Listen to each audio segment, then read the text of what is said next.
Let's dive into the wildest family reunion ever. Day 1 with my wealthy biological family. I was so thrilled I could have licked their toilets clean 10 times. Everyone thought I totally lost my absolute mind, but in my head I only had one clear thought. Finally, I have a perfect excuse to go completely feral. I didn't exactly kick my biological sister into the wall just because she stole our dad's watch and tried setting me up for it. I didn't start a casual bonfire in my bedroom just because my so-called parents locked me inside a dark and damp storage closet. And honestly, I didn't live stream myself dumpster diving in our luxury estate just because my parents refused to give me a single cent of pocket money. I did all this because my previous life taught me one incredibly crucial lesson. Instead of hiding the pain and ruining my mental health, it is vastly superior to go totally unhinged and make everyone else completely miserable. At this exact moment, my biological father, Arthur Lancaster, was totally fuming. It was nearly midnight and he was screaming at the top of his lungs. "Bring my watch out here right now. You are the only one in this house with such sneaky rat-like habits. Before you returned to the Lancaster family, we never lost a single valuable thing. That $1 million Patek Philippe was definitely stolen by you." My second sister, Chloe Lancaster, smirked. Meanwhile, my mother, Evelyn, looked at me with totally fake gentleness and cooed, "Leo, be a good boy. Just bring your dad's watch back. Don't worry, we won't punish you." The fake adopted son, Mason, chimed in with a perfectly crafted mask of fake concern. "That is right, big brother. We know you have never seen such an expensive watch before. Just give it right back to Dad. We promise we will not blame you." Here is where it gets crazy. I literally jumped 3 feet high, shaking my head violently and twisting my face into a mask of pure, unadulterated madness. I turned to the Lancaster family encircling me and suddenly screeched, "Who? Who said I stole the watch? Who actually saw me do it? Step up and face me." My intense reaction genuinely spooked the Lancasters, causing them to take a collective step back. Arthur's face turned beet red as he pointed a shaking finger right at me. "Leo, you ungrateful brat. Do you think playing crazy will get you off the hook here? Hand over the watch. Acting like a lunatic here will not work." I completely ignored Arthur. Keeping my face twisted, I howled, "Do not dodge the question. Answer me directly. Who said I stole it? Who saw me?" Chloe looked at me with absolute sheer disgust. "Leo, who else in this entire house would steal Dad's watch besides you? We all already have Patek Philippe's, so obviously it is you, the poor orphan." Hearing that insult, I teleported right in front of Chloe and delivered 2 super crisp, resounding slaps to her face. "Smack, smack, so it was you, Chloe," I roared. "You are the one framing me. I'm asking you. With which exact eye did you see me steal it? When did I steal it? Which hand did I use?" Without giving her a single second to breathe, I grabbed Chloe by the shoulders and spun her around a full 360 degrees like a human helicopter. Enduring the shoulder pain, Chloe trembled and shrieked, "Leo, are you fully psycho? Let me go, you piece of trash." I kept fiercely shaking her, screaming back, "Don't dodge the question. Chloe, your total silence is proof you are framing me, you wicked witch." After a few more spins, suddenly clink. A shiny object flew right out of Chloe's pocket and landed heavily on the floor. "You and I definitely saw that coming, right?" The room went dead silent. You could hear a pin drop. I casually grabbed the watch facing the stunned family. "Is this the stolen watch you were all talking about?" Wow, what a plot twist. It magically appeared in Chloe's pocket. Arthur finally registered what just happened, his angry face turning an incredibly ugly shade of purple. Chloe went pale as a ghost. Looking at their shocked expressions, I laughed internally. Just minutes ago, they were ready to crucify me. Now that the stolen goods were literally pulled from their precious daughter's pocket, absolutely nobody had a single word to say. Pretending to be utterly shocked, I widened my eyes and held the watch up high. Wait, this is the stolen watch, right? Oh my gosh. It turns out Chloe is the real thief and she maliciously tried framing me. "Police! I really need to call the police." Arthur's face was now darker than the bottom of a burnt pot. "Call what police?" he loudly barked. "Do you honestly think having a thief in the family is something to be proud of? No police?" But I just acted like I suddenly went deaf. I dramatically grabbed my own hair, bent over backwards, and wailed in absolute agony. "Chloe, you did not just steal the watch. You framed your own brother. Why would you ever set me up like this? The betrayal, the heartbreak. I'm in agonizing pain." Before anyone could even fully process my Oscar-worthy performance, I bolted straight out the front door of the Lancaster mansion. The exact moment I was outside the gates, I dialed 911. Then I snapped a quick, clear photo of the Patek Philippe and posted it to Twitter with the caption, "Is this the decay of human nature or the complete collapse of morality? A millionaire's daughter just stole his $500,000 watch. Trust me, we'll love what happens next. Let's jump into the chaos." 15 minutes later, a police cruiser rolled up outside. I sprinted over to greet them like long-lost best buddies. 2 cops stepped out. One veteran in his 40s and a young rookie in his 20s. "Are you Leo?" "Did you call us?" the older cop asked. I immediately threw on my most pathetic, tragic expression and nodded violently. "Yes, officer. That was me. My father's $500,000 watch was stolen." The veteran simply nodded, following me straight into the mansion. Inside the giant living room, Chloe was safely tucked in Evelyn's arms, crying her eyes out. Eldest sister Lily and Mason stood there gently comforting her. Meanwhile, Arthur sat perfectly still on another sofa, totally silent. Watching this incredibly cozy family portrait seriously made me want to burst out laughing. Did they actually think they could play pretend and bury this? Did anybody bother asking the real victim for permission? Meaning me, obviously. I instantly let out a massive wail that could shatter glass. "Father, the police are here. You do not have to worry anymore. Let the law handle this mess. Justice must be served. Chloe totally stole your watch." My dramatic screech echoed completely through the mansion, freezing the Lancasters in place. "Now pay attention, this is golden." Seeing cops walking in behind me, their jaws dropped completely. "Mr. Lancaster, rest assured," the older officer firmly declared. "We are treating this as a high-priority case. Whoever dared to steal your precious watch will face swift justice." Seeing the officer's deadly serious face, Arthur tried opening his mouth for damage control, but I brutally shut him down. I grabbed the officer's hand, smiling radiantly. "Our city police force is elite top-tier efficiency. But guess what? The Lancaster family already caught our culprit. Caught red-handed. You guys just need to do paperwork and take her away." Without skipping a beat, I dragged him right beside the trembling Chloe. "Officer, it is her. Chloe absolutely stole my father's watch." I shoved the Patek Philippe right in the cop's face. "Here is the stolen item. The culprit and the evidence are both right here. Please unleash the mighty hammer of justice. Cuff her and bag this." The officer looked at a shivering Chloe, then the watch, and sighed. "Ah, an inside job." Completely terrified, Chloe clung to Evelyn, screaming, "I am no thief. It was only a prank, Mom. Please tell him it was a prank." Before Evelyn could spin a lie, I shoved the watch closer to Chloe's face, yelling, "You are not just some petty thief. You are a toxic mastermind trying to frame me." Arthur finally snapped, completely losing it. He forced an incredibly awkward smile at the police officers. "Officers, this is just a massive misunderstanding. The kids were simply pulling a prank on each other. I am so sorry for wasting time." Evelyn chimed in, hugging Chloe tightly. "Exactly, Leo. This was just a harmless joke. Do not be petty." Lily and Mason instantly joined the chorus. "Yeah, just a joke. You and I know what comes next." Seeing this united front, I clutched my chest, dropping to the floor to barrel roll. "This world is cruel. I do not want to live on this planet anymore," I wailed loudly. "I grew up in an orphanage. You guys always look down on me. Chloe frames me and you all ignore it. My tiny heart is completely shattered into a million pieces. Life is totally meaningless," rolling up to the veteran officer's boots. I looked up with tearful eyes. "Officer, please, just arrest me. Take me away now. This mansion is way too cold. I want jail. Jail is much warmer than the Lancaster family." The older officer looked down at me, let out a sigh, facing Arthur. "Mr. Lancaster, I may be an outsider, but I must say this. Parenting demands fairness." Arthur's angry face turned pitch black. He gritted his teeth, glaring at the cops. "Officers, please leave now. We are fine. Thank you. This watch is mine. It never went missing, and we do not need help."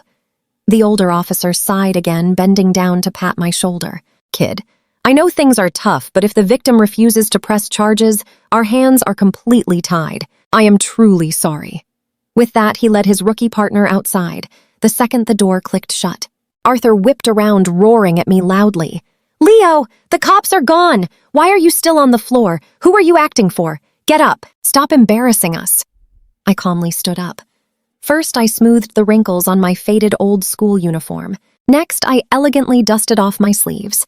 Casually, I strolled straight to the dining table, poured a nice cup of tea, and took a dramatic sip. Looking up, I shot the Lancaster family a chillingly sweet smile. Here is what we take away from this. Starting tonight, rumors of the second Lancaster daughter being a thief will absolutely flood the entire city. Congratulations, Chloe. You are about to become a huge influencer. It took 5 whole seconds for her brain to process that. He is going to ruin me socially. Her face went pale, panic filling her eyes. Arthur absolutely erupted. Watch this. Leo, you ungrateful brat. How can you be so vicious? I will destroy you. He grabbed a heavy teacup from the table, pulling his arm back to hurl it right at my face. But before he could even swing, I moved with absolute ninja speed. I snatched a fruit knife from the table, closing the gap in a single leap. Arthur flinched hard, genuinely terrified that I was actually going to strike him down. But surprise, I simply shoved the handle right into his hand, grabbed his wrist, and pressed the sharp edge straight against my own neck. Come on! I yelled, my eyes wide and unblinking. A teacup is boring. Use the knife. Do it. Take me out. It will be a blast. Make your move, old man. My voice echoed through the room. Arthur was so terrified his knees practically gave out, and he dropped the knife to the floor with a huge, loud clatter. I glared at him with pure mockery. Cannot even commit to a real fight. So boring. Are we finally done here? Because I am getting totally sleepy. Arthur's mouth opened and closed like a fish, but absolutely no words came out. I gave the stunned family a lazy yawn, turned around, and casually walked back to my room. The exact moment I stepped inside, the damp, suffocating smell of mold hit my nose. I frowned deeply and flicked the light switch. It was a claustrophobic box of about 50 feet with no windows. The only furniture, a single bed with a damp blanket washed way too many times to keep any real color. There was literally zero space for anything else. Since the day I arrived at the Lancaster estate, I was forced into this dark, damp closet. It literally used to be a storage room for the maids. In my past life, despite the miserable conditions, I just endured it. I never wanted to be a burden. Now pay attention. The new me absolutely not taking it. Whoever makes me suffer will never know peace again. A damp room, huh? I muttered. Nothing a little indoor campfire cannot fix. I marched out to the mansion's massive garden, snapped off a bunch of rose bushes, and hauled them all back. I even put on a dust mask to prepare for the main event. Once everything was totally set, I used those rose branches to start a cozy little fire right in the middle of my room. The wet wood sizzled loudly and thick, glorious white smoke began billowing out, filling the room before seeping under the door into the rest of the massive mansion. The Lancaster mansion had exactly 3 floors. The family slept on the second. The third floor held the study and music room. Meanwhile, the first floor was entirely for the kitchen, the living room, and the maid quarters. As that white smoke invaded the first floor, Nora the maid was the very first to notice. Panicking that the house was burning down and terrified of getting fired, she rushed straight to my room and screamed, "What are you doing? You are a grown boy playing with fire. The whole house is filling with smoke. The Lancasters are going to choke and they will blame me. Put it out right now." She reached out to grab a burning branch, but the second her hand got close, I snatched her wrist in an absolute iron grip. She glared at me so frantically. "What are you doing? Let me go. I need to put this out before they notice I am trying to help you." I just gave her a polite, deadpan smile. This fire cannot be extinguished. Nora was totally bewildered. "Why not? Cannot you see the smoke is going to suffocate everyone here?" We both felt that, right? Before I was such a complete pushover that even maids yelled at me. No more swallowing my pride. I pointed straight to the damp, moldy corners of the walls and looked at her. "Nora, are you totally blind? My room is damp. I am simply dehumidifying it with thermal energy." She froze. She definitely did not expect that crazy logic. A flash of guilt crossed her face. Of course she knew the room was damp. It literally used to be her own storage closet. Keeping rooms dry was technically her job, but she felt overworked. And since I never ever complained, she just pretended the problem did not exist at all. She never expected me to take matters into my own hands by literally smoking the entire place out. Wait, if they find out he is doing this because his room is damp, they will blame me. She quickly backpedaled. "Young Master Leo, you do not need a fire. Tomorrow I will bring moisture absorbers. I will even ask Mr. Lancaster to buy a dehumidifier. Please just put the fire out for tonight. Just endure it for one more night. I swear I will fix it tomorrow." I chuckled darkly. "Oh, so you do know how to fix a damp room, Nora. Then why have I lived here for 2 whole years and you have never done a thing? Is this your standard of work?" Meanwhile, up in the master bedroom on the 2nd floor, Arthur and Evelyn had just changed into their silk pajamas getting ready for bed. Suddenly, thick smoke wafted into their room, sending them into a violent coughing fit. They stumbled right out into the hallway, only to find the corridor completely engulfed in dense white fog. "What the heck is going on?" Arthur bellowed between coughs. How is Nora doing her job? Where is all this smoke coming from? Just as he was about to march downstairs to fire the maid, the rest stumbled out coughing. Trust me, you and I will love what happens next. Stick with me.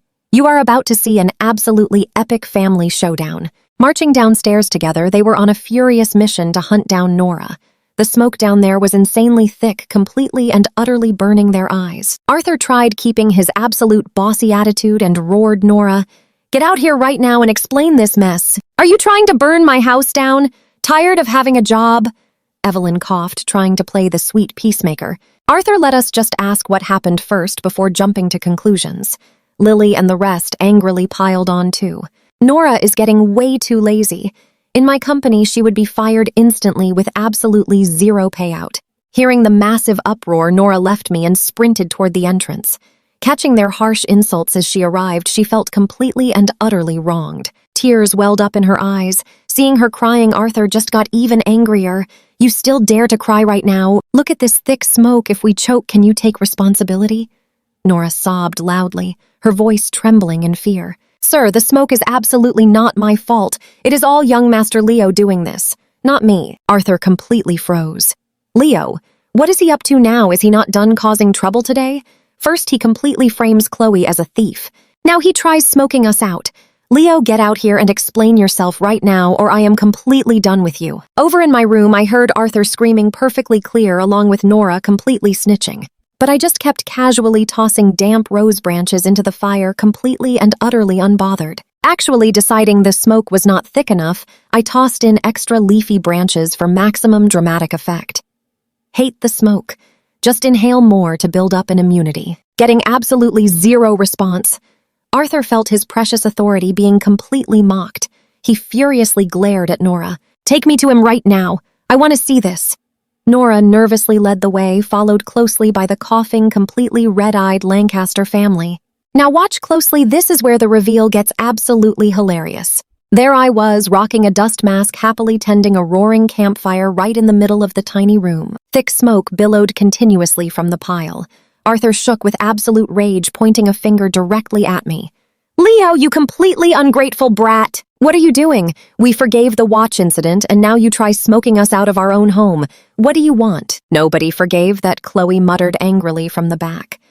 Evelyn frowned deeply at me.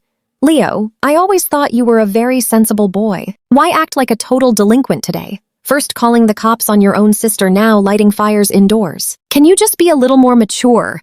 I rolled my eyes hard under my mask.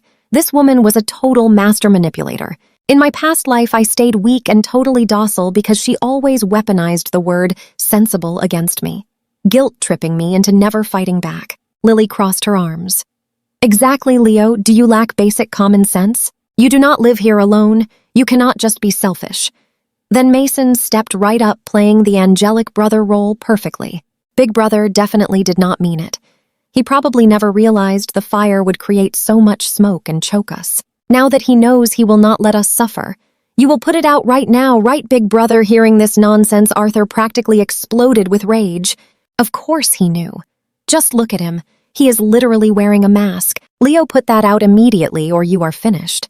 Despite their screaming guilt trips and fake empathy, I did not even flinch. "You and I both know I was not stopping there."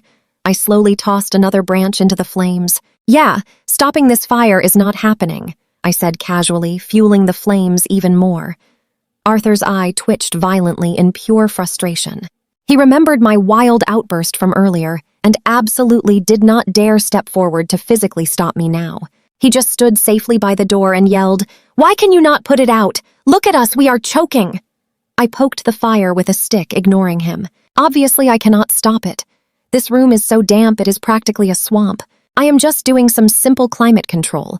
What is wrong with drying this place out? I finally looked up at their pathetic figures in luxury pajamas, eyes super red, coughing into their hands. I flashed them a bright, cheerful smile. "Do not worry, guys. You will adapt. Once you get used to the carbon monoxide, it is really not that bad." Arthur was completely dumbfounded.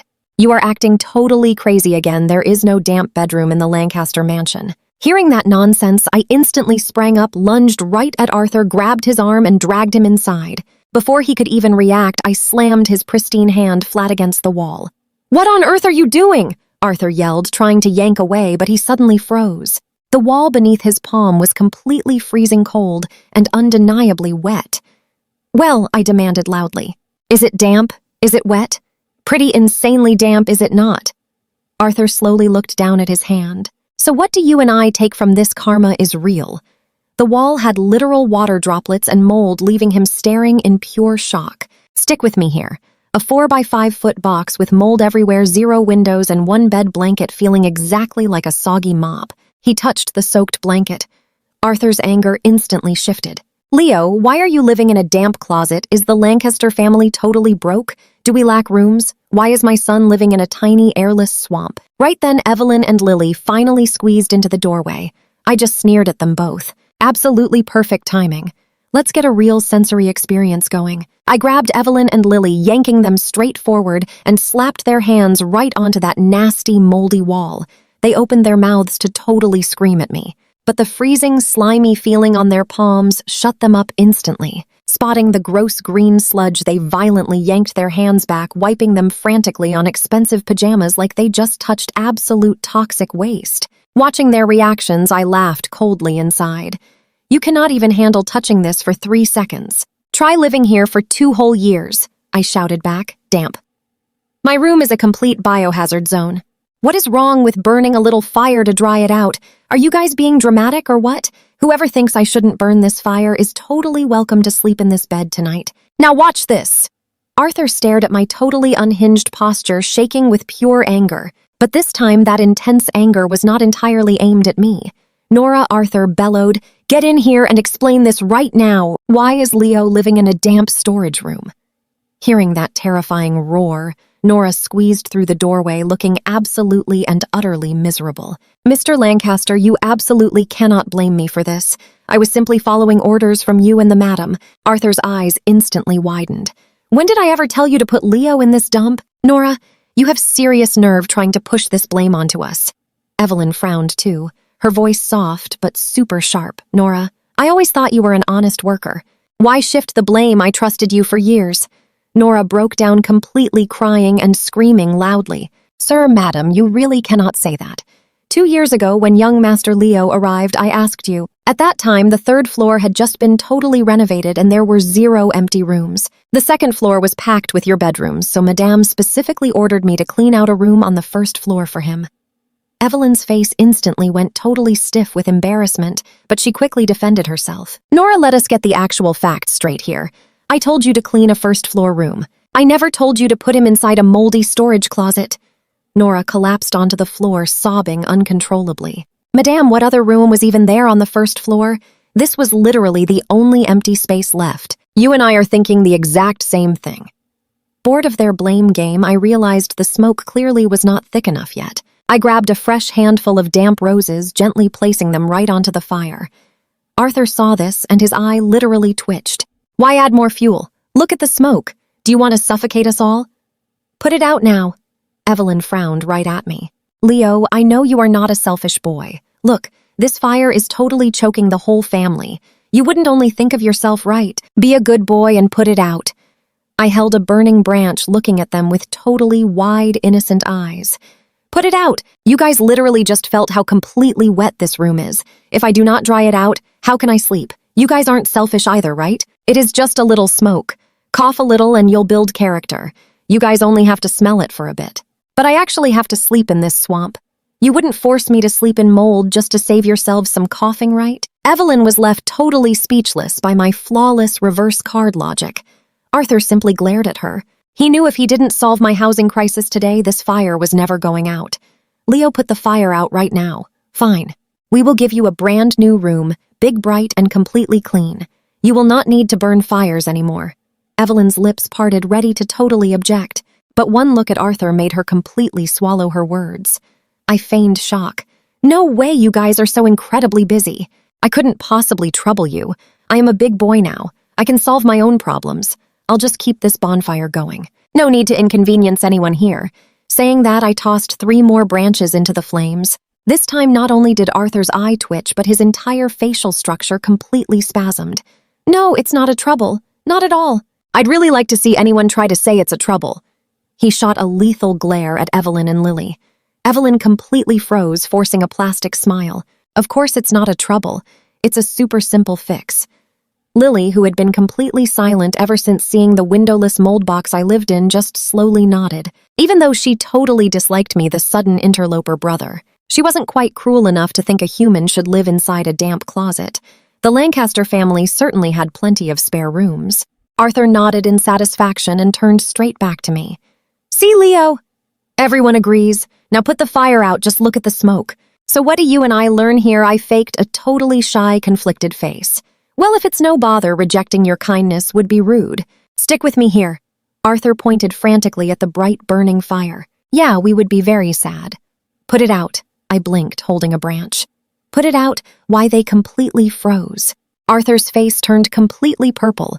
"Leo, do not push your luck. We agreed to change your room, so why keep burning? Are you just playing games?" I totally ignored his little tantrum, tilting my head, confused. "Yeah, you agreed to change my room, but what does that have to do with putting out the fire? I still have to sleep here tonight. So obviously I need the fire going to dry it out." Arthur looked like he might actually snap. "You mean until you finally move rooms, you will keep this fire burning?" Well, duh. I said this place is basically a swamp. If I cannot dry it, you are welcome to sleep here yourself. I rolled my eyes. Arthur was literally losing his mind. "Do you think I am lying?" I said. "We will change it, so we will. You lived here for 2 years. Can you not endure one more day? I cannot even endure one more hour," I fired back. "If you can endure it, sleep here." I pointed the burning branch straight at the disgusting green mold. "Look at this. Is this a science experiment or a bedroom? How should I survive without a fire? Now watch this closely." Arthur panicked, remembering the wild knife incident while staring at my unhinged face. He took a breath, turning his absolute wrath onto Evelyn. "Get him a big, bright room, immediately. Do you not see this mess? Your precious son will not stop burning things until he moves. Do you want us choking on smoke tonight?" Evelyn looked super stressed. "But every single room has a purpose. The 3rd floor holds your study, my yoga studio, Lily's home office, Chloe's art studio, and Mason's private study. The 2nd floor is just bedrooms. The 1st floor only has this storage room. Where can I find a big, bright room right now?" Arthur thought for a second. "Mason's study room has a bed for when he gets tired from studying, right? Let us just convert Mason's study into Leo's bedroom." Evelyn was completely shocked. "That is totally wrong. Where will Mason do homework? His grades are amazing and we cannot disrupt his important studies." Chloe and Mason, standing right outside that door, heard Arthur's wild new decree. Mason quickly lowered his head, looking heartbroken, but a toxic glare flashed in his eyes. Chloe shrieked loudly outside. "I disagree. Mason is a top student." "Why should his education be sacrificed?" Arthur snapped. "It is just a damn room." Everyone keeps disagreeing. Have you not inhaled enough smoke yet? You want to become smoked salmon. "Chloe, if you disagree, give up your art studio for his bedroom." Chloe instantly backed down. "Where would I paint? My studio holds valuable art. If he takes my studio, where do my beautiful paintings go?" "Then shut your mouth!" Arthur roared loud. "Whoever objects can surrender their precious hobby room." Dead silence. You and I both know what is coming. Mason finally looked up with fake, tear-filled eyes. "Dad, it is okay. Let Big Brother have my study. My education isn't as important as his sleep. As long as he sleeps well, I am happy giving it up." Arthur nodded approvingly, ready to praise his angelic son, but I violently cut him off.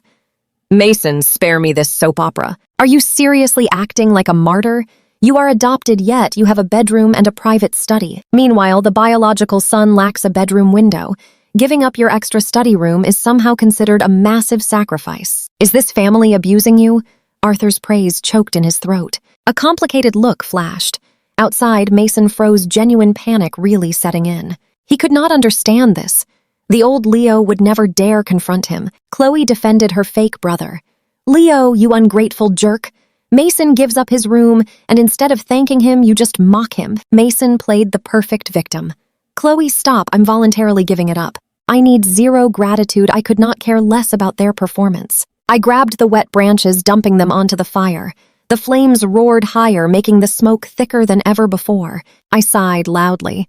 "Well, looks like I am stuck here tonight. Better dry it thoroughly." Everyone screamed in absolute terror, scrambling out to avoid suffocating. Arthur glared fiercely at his family. "This is all your fault." Coughing violently, he yelled at Chloe.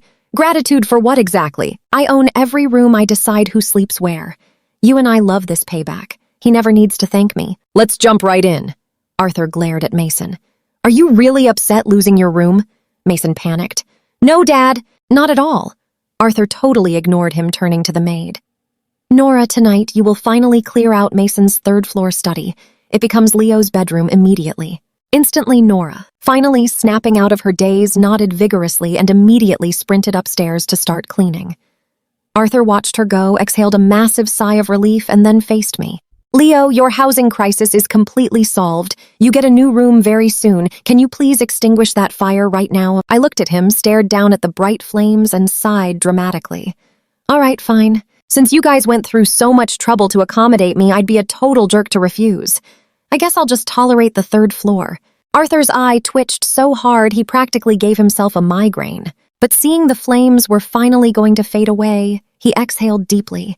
I stood up, gazing at my campfire with totally dramatic, melancholic regret. Oh, my beautiful fire. You worked so hard, but I have a new room now, so I must say goodbye.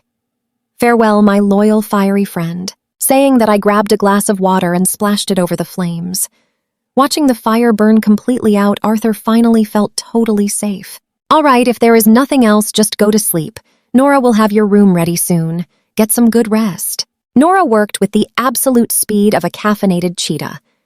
Half an hour later, I officially moved into my brand new third-floor bedroom. Here is where you and I got a laugh. The room was massive, 300 square feet, but compared to it, my belongings looked so pathetically sparse. Just one blanket, a few random books, and 2 sets of heavily faded school uniforms. Overall, I was honestly pretty satisfied. I had accomplished 2 major victories today, and I was exhausted. I threw myself onto that massive new bed and instantly passed out. The next morning, I woke up, stared at my faded uniforms, and realized I desperately needed new clothes. The huge problem I was broke literally dirt poor. Back in my past life, returning to the Lancasters, Evelyn claimed the family would provide all my food and transport. And since I did not socialize, I apparently needed absolutely zero allowance. Meanwhile, Lily and Chloe got $10,000 monthly. Even the fake son Mason got $5,000. Clearly, I desperately needed a side hustle.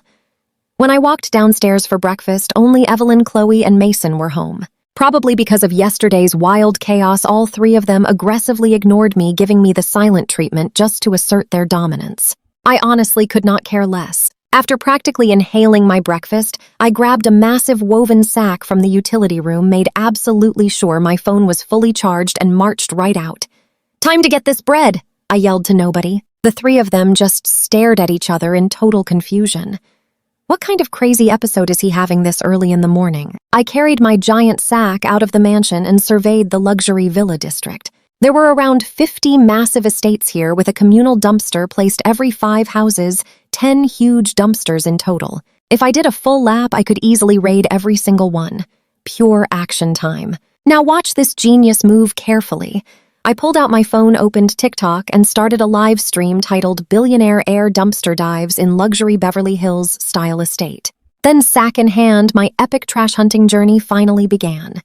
Thanks to the hilarious clickbait title and the algorithm boosting new streamers, my viewer count quickly hit over 100. What is this insane clickbait billionaire heir?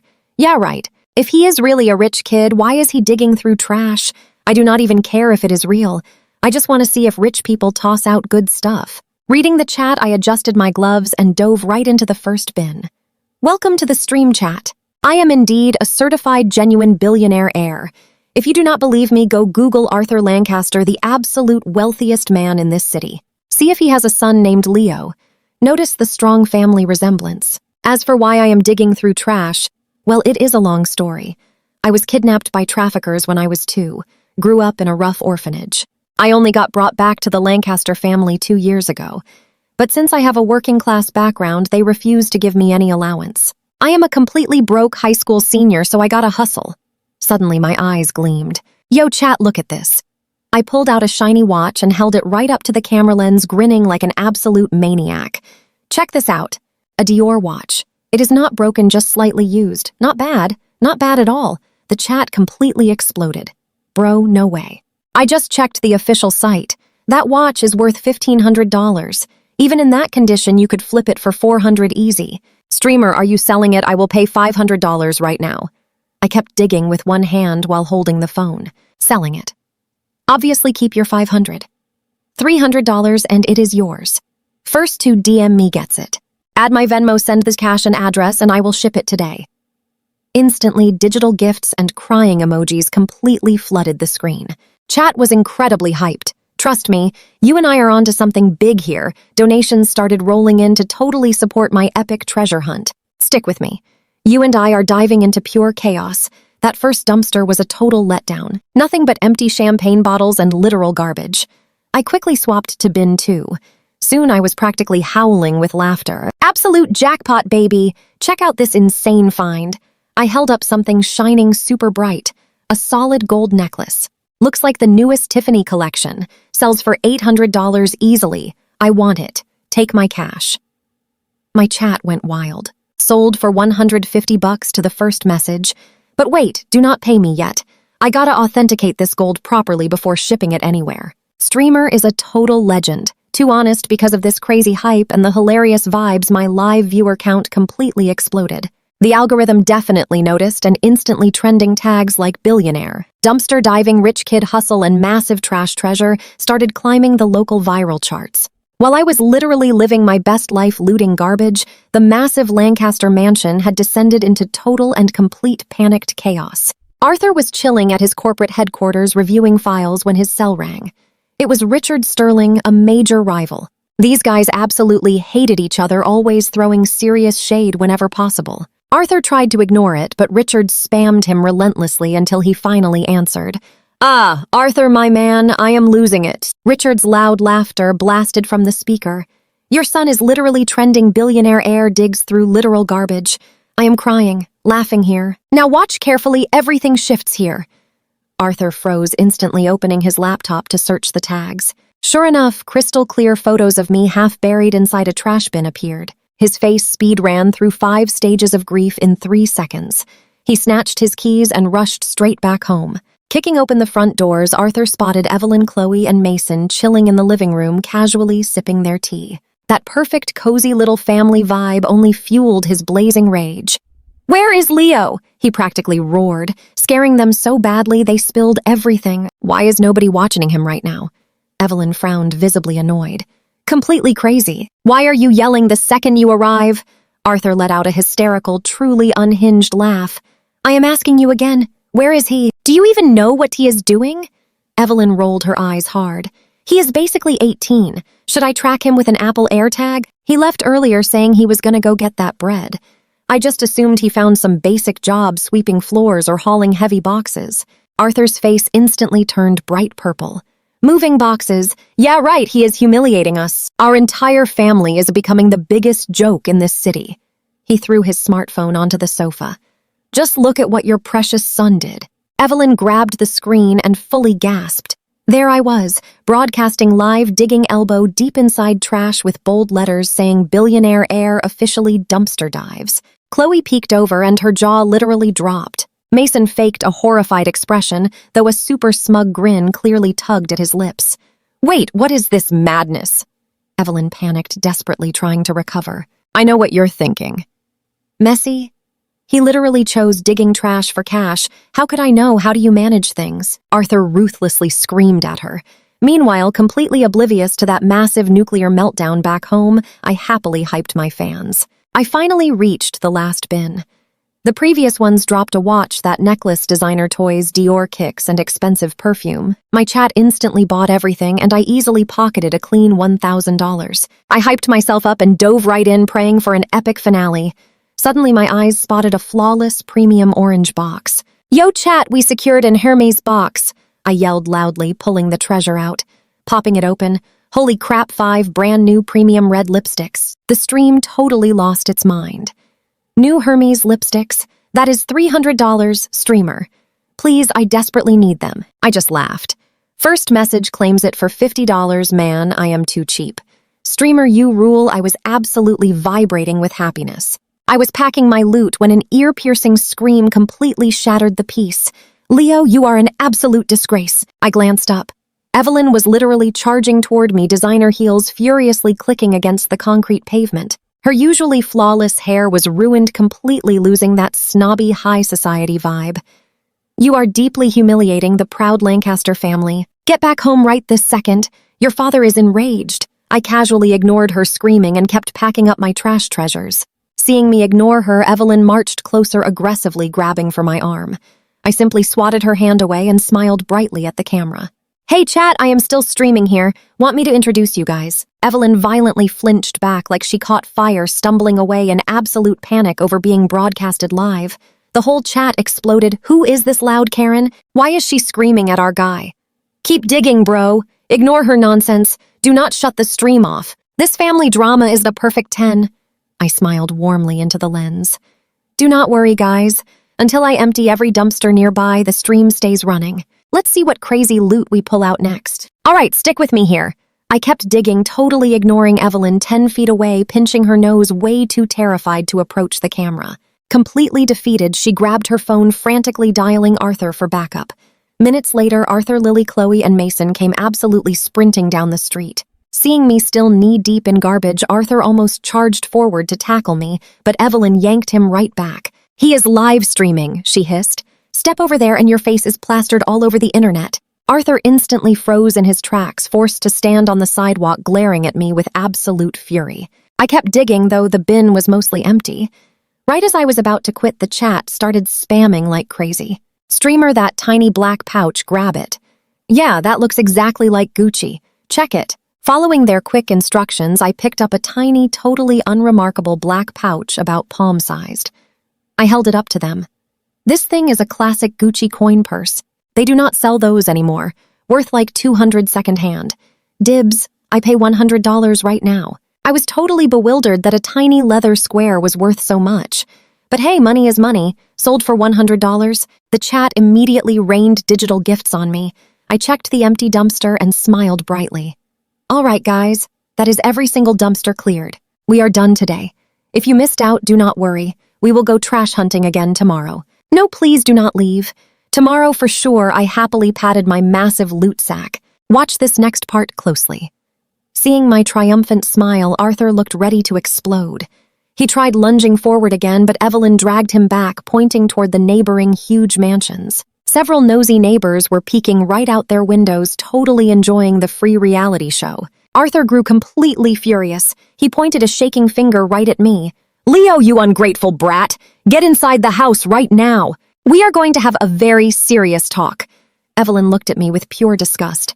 Chloe stuck her tongue out, totally mocking me. Mason faked concern, but his eyes gleamed with smug joy. I honestly could not care less about their dramatic fake little circus act. I stretched my back.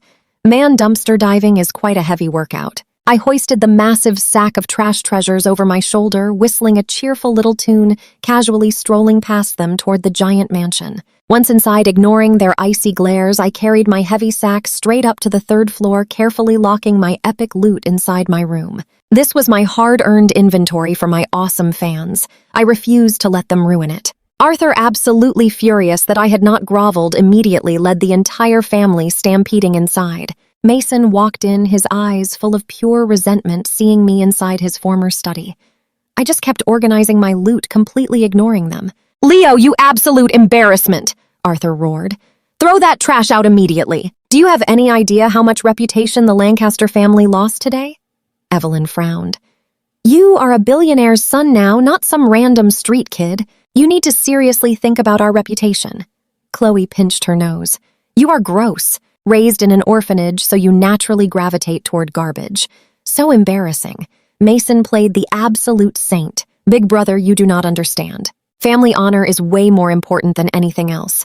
Just throw the trash away and apologize to mom and dad. You and I both know this is wild. I gently placed a designer shoe down, turning around. Dumpster diving is tiring enough without you flies buzzing. I stared dead straight into Arthur's angry eyes. Do not lecture me about honor. In the real world, compared to cold, hard cash, reputation is literally worthless garbage. Without money, it is game over. Without face, you just feel slightly awkward. I definitely prefer not starving. Arthur was so furious, he was literally vibrating. You brat! When did the Lancaster family ever let you starve or freeze? Do you lack allowance? We give you absolute top-tier amazing living conditions. And you have the sheer audacity saying money matters more than our reputation. Right before he could continue his rant, I held up my hand. Hold up a second. Since moving in, I absolutely lacked both clothes and money. If I did not, why would I be digging through the trash? Arthur's face darkened instantly. What absolute nonsense are you making up to excuse your truly humiliating behavior? I immediately walked over to my truly pathetic little closet, yanked out all my clothes, tossing them at his feet. Look very closely. This is my entire wardrobe provided by the billionaire Lancaster family.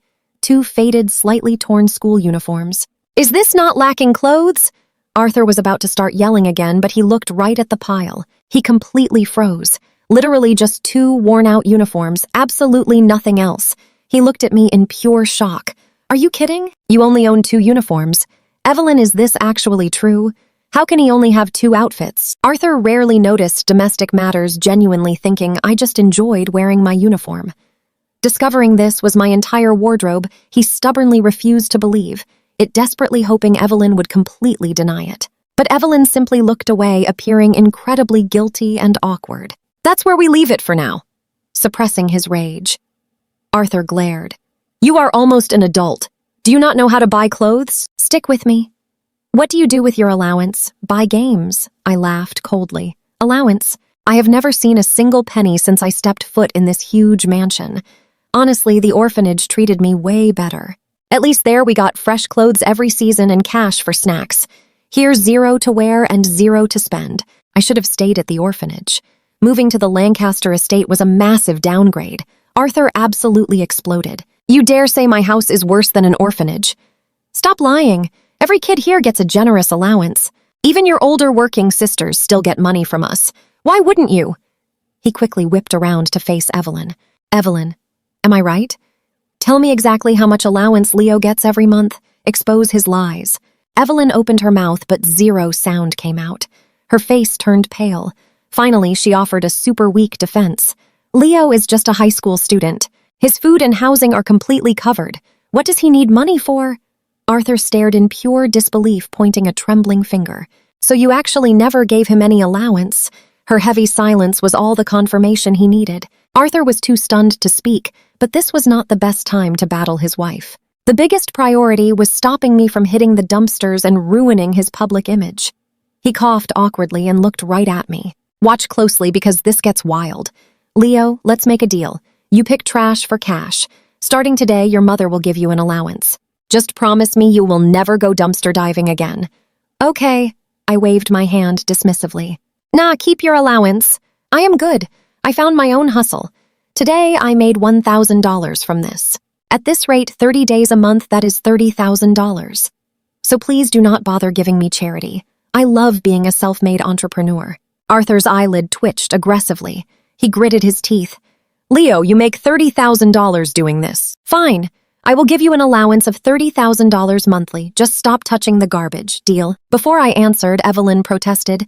He is in high school. He does not need $30,000. I think $1,500 a month is enough. Chloe whined. Dad, why does Leo get $30,000, Lily and I get $10,000?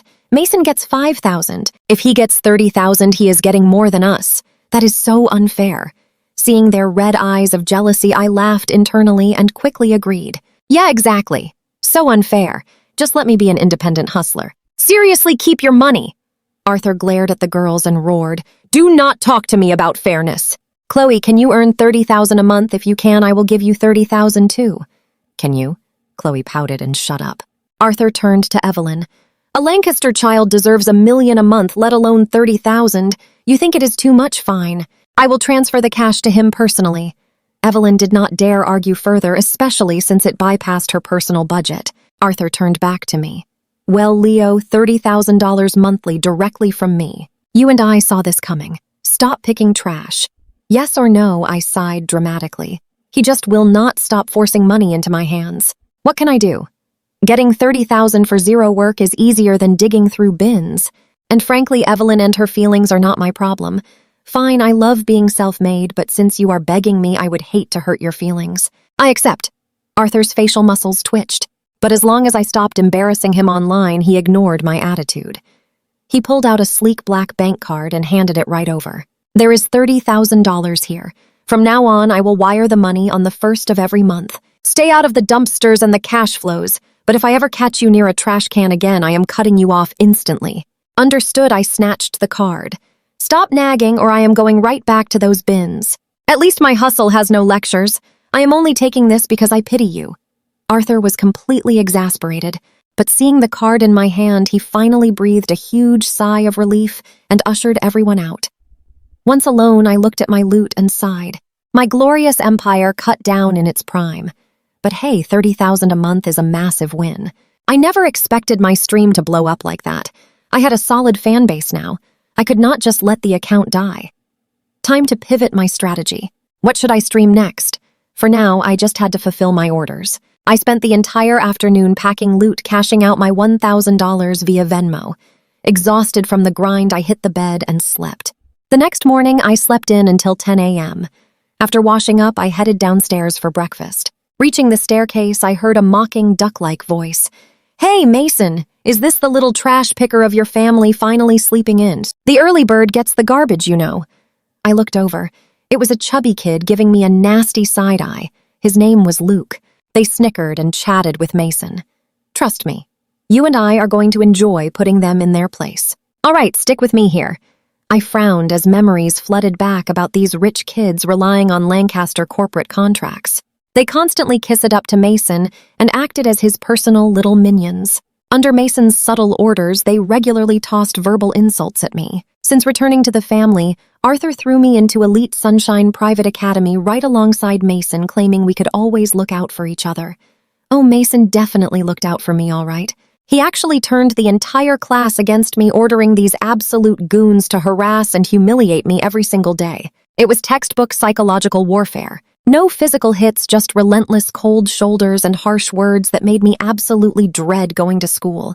In my past life, after Chloe framed me for stealing that watch, these minions spread the rumor everywhere, cementing my reputation as a thief and ruining my life completely.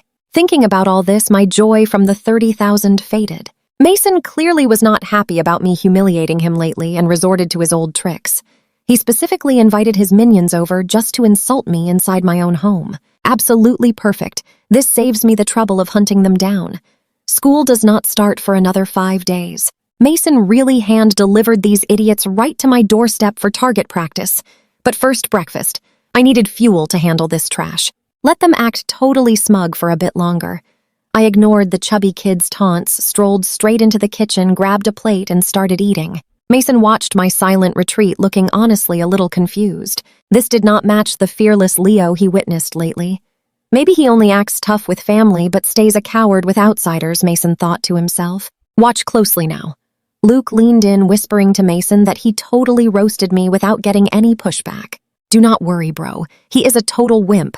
We can handle him easily, the others quickly chimed in. Yeah, he is a coward who will not even tattle. We will help you vent some anger today. Waiting for school was the plan, but doing this in his house is way funnier. Mason's eyes flashed with a sinister light as he quietly whispered something right back to them. Inside the kitchen, I finished my food and had an absolutely brilliant epiphany for my next live stream. I grabbed a few ketchup packets from the fridge, slipped them straight into my pocket, and hit go live on my phone. Instantly eager fans flooded the chat. Streamer, we have been waiting. Let us take down that trash. Did you get enough sleep? A well-rested streamer finds the best loot. I smiled at the comments. Oh my god, his smile is so cute. This is a dumpster diving stream, not a beauty pageant.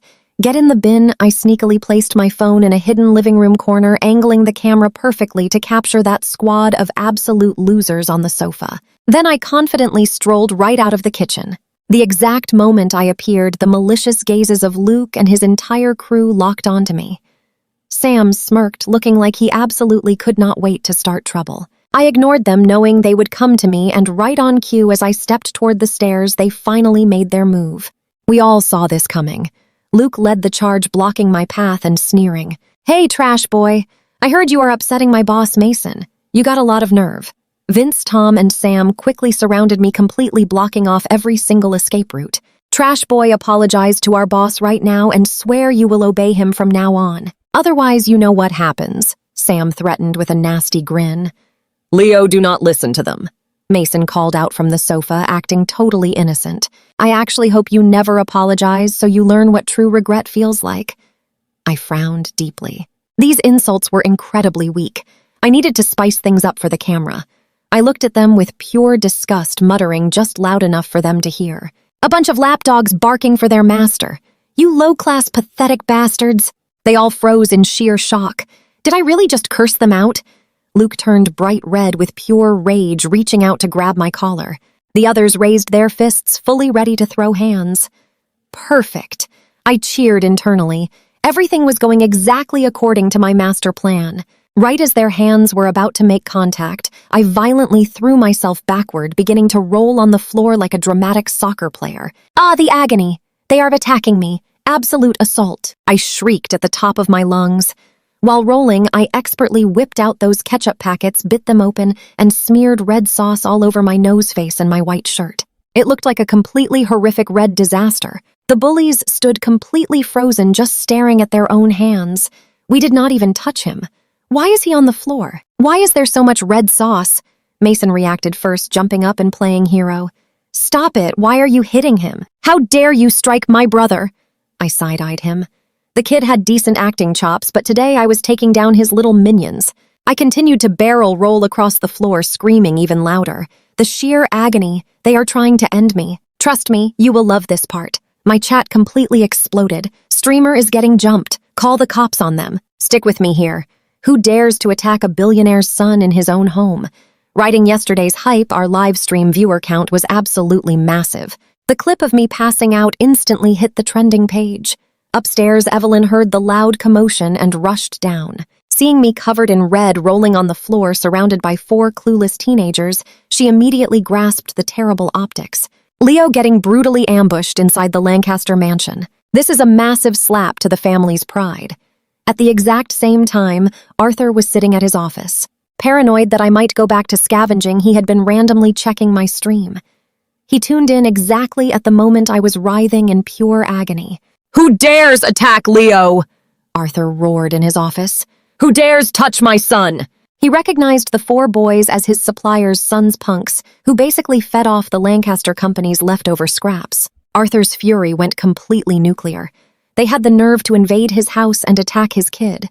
He refused to lower himself to deal with mere teenagers. Now pay attention here.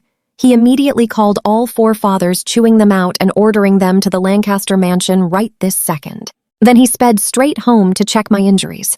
Meanwhile, Evelyn quickly called the family physician, Dr. Vance. Not knowing the extent of my damage, she didn't dare move me, leaving me right on the floor. She then dragged Luke and the gang outside, absolutely ripping them a new one. Dr. Vance arrived swiftly, popping open his medical kit. He gently dabbed at the red mess on my face with a gauze pad, but touching my mouth, he completely paused. This isn't real. In absolute disbelief, he sniffed the gauze. It's literally Heinz ketchup. He looked down at me with immense confusion. I gave him a cheeky grin and whispered, 10 grand, make it sound extremely critical. I knew exactly what I was doing. In my past life, I learned Dr. Vance had a severely sick daughter who constantly needed really expensive treatments. That is why he quit a prestigious hospital job to become a private doctor for the ultra-rich. He loved money, but he possessed a strong moral compass and despised bullies.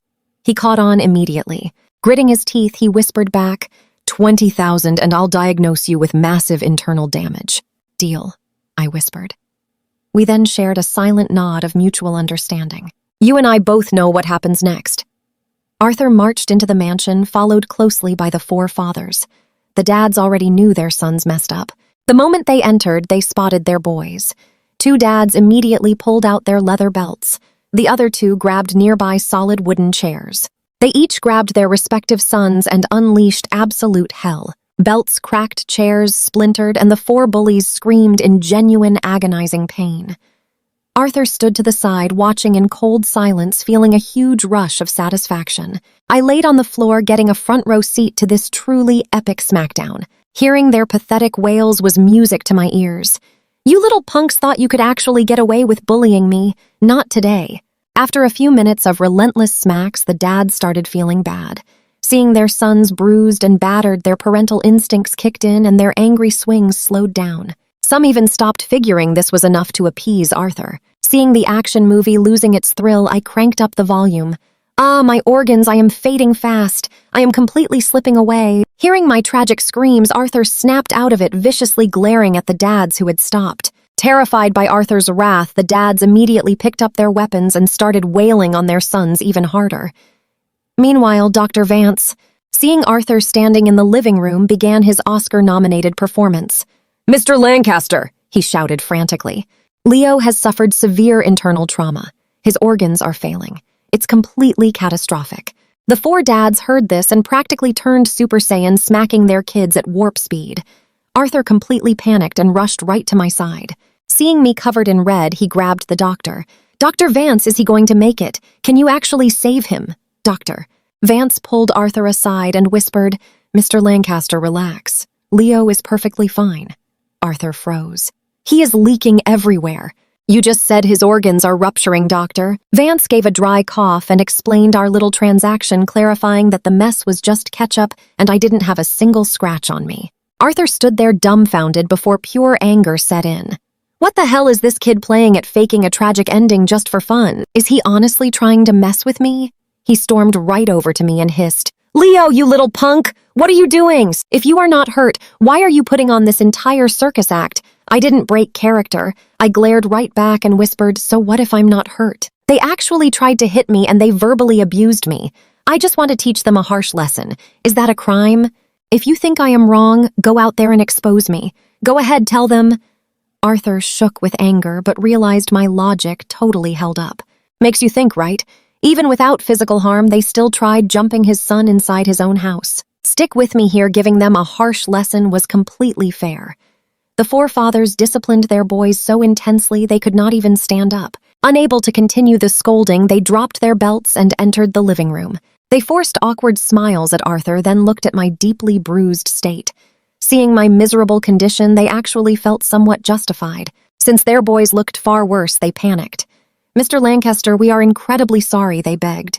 "We totally failed to discipline our own kids. They committed a massive mistake." They turned right to me. "Leo, we are terribly sorry." Each pulled out a premium card. "Here are 4 cards, each holding $20,000. Please accept this as our formal apology." I laughed inside. 20,000 to settle this in your dreams. I ignored them entirely, rolling around the floor again. This pain is making me faint. Oh, the humanity. Arthur's eye twitched. He knew I was acting and felt I was pushing it slightly too far. $80,000 total was an awesome payout for 0 injuries. But these dads totally missed the truth. Seeing me ignore the cash while Arthur stood silently staring at the ceiling, they completely panicked, thinking the compensation was simply too low. They exchanged nervous glances, gritted their teeth, and pulled out 4 additional cards. "Leo, we completely understand your feelings. Here are 4 extra cards. Each holds $100,000. Please use this for your medical bills and swift recovery. Our sons caused this awful mess. We must take complete responsibility. If you do not accept this, we will not sleep at night. I originally wanted to mess with them longer, but for $480,000 total, I can definitely be merciful. Now pay attention. Plus, someone might get seriously hurt if they kept punishing them, and avoiding paperwork was ideal." I slowly stopped rolling. My hand struck out like lightning, immediately snatching all 8 premium cards and quickly shoving them into my pocket. Then, with a weak, forgiving voice, I murmured, "Uncles, you are too kind. It is just a minor scuffle between kids. Nothing serious. You really should not have, but since you insist, refusing would feel wrong." Arthur witnessed this absolute masterclass in extortion, and his facial muscles spasmed. This kid is a psychological mastermind. Meanwhile, the 4 dads remained completely bewildered. Wait, was he not just fading from internal injuries? How did he snatch those cards so fast? Why does he look completely fine right now? Suspicion began brewing heavily. They had just beaten their own sons senseless and paid out nearly $500,000. Realizing they were completely played, intense rage bubbled in their chests. They wanted to snatch the money back, but looking at Arthur, who kept staring at the ceiling and offering 0 objections, they hesitated completely. "I know what you are thinking. Rumors said Leo was an unloved family outcast, which is exactly why they let their sons bully him initially." But this Arthur guy was clearly backing him up. Realizing Arthur was not the indifferent father the silly rumors suggested, they forced incredibly painful smiles. "As long as you are okay, Leo, please use the money to recover fast. We will be taking our boys home now to discipline them further." They thought the transaction was complete and could escape, but I was not finished playing. I suddenly grabbed my chest and broke into a violent hacking cough, pretending I was experiencing totally excruciating pain. When I pulled my hand away, my palm was covered in fresh red liquid. The fathers jumped in total shock. Wait, he was just fine. Why is he coughing up red liquid? I collapsed flat onto the floor, my eyes half closed, panting weakly.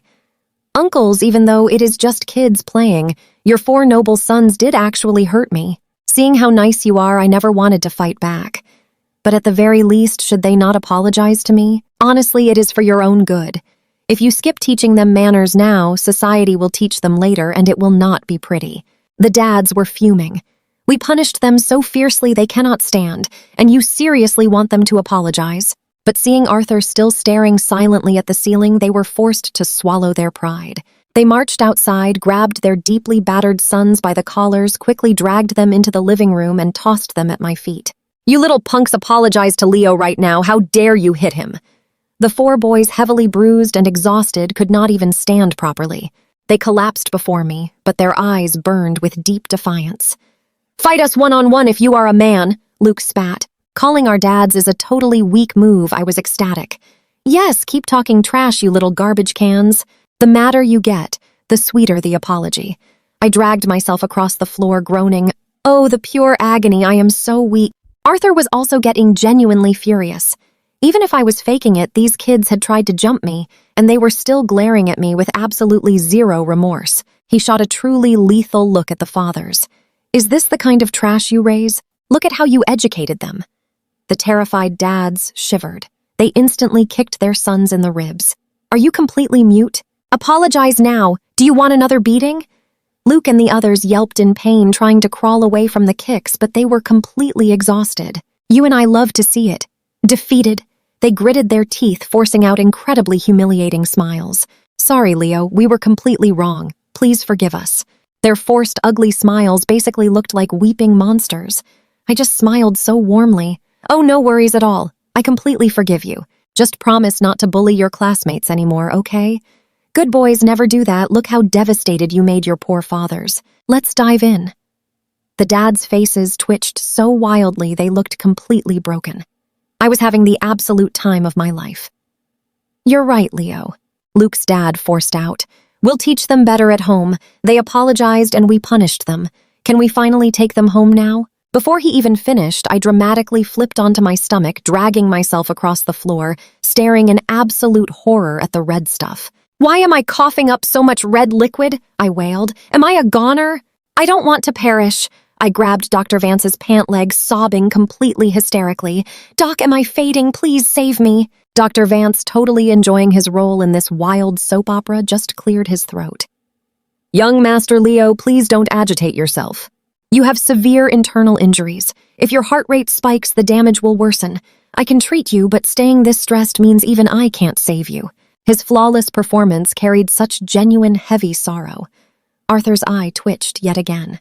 Faking a critical injury is one thing, but getting a respected doctor to join the theater troupe. Unaware that Dr. Vance was just a paid actor, the 4 dads started doubting their own eyes. I was moving like a gymnast 5 minutes ago. How was I fading away now? They just stayed silent, awaiting my next demand. I dragged myself a bit further, looking up at them with incredibly tragic, tear-filled eyes. Uncles, I know you are truly good people. Watch closely now. You wouldn't want to see a kid perish, right? But I can't control it. Every time I look at Luke, the heavy trauma just triggers my racing heart rate.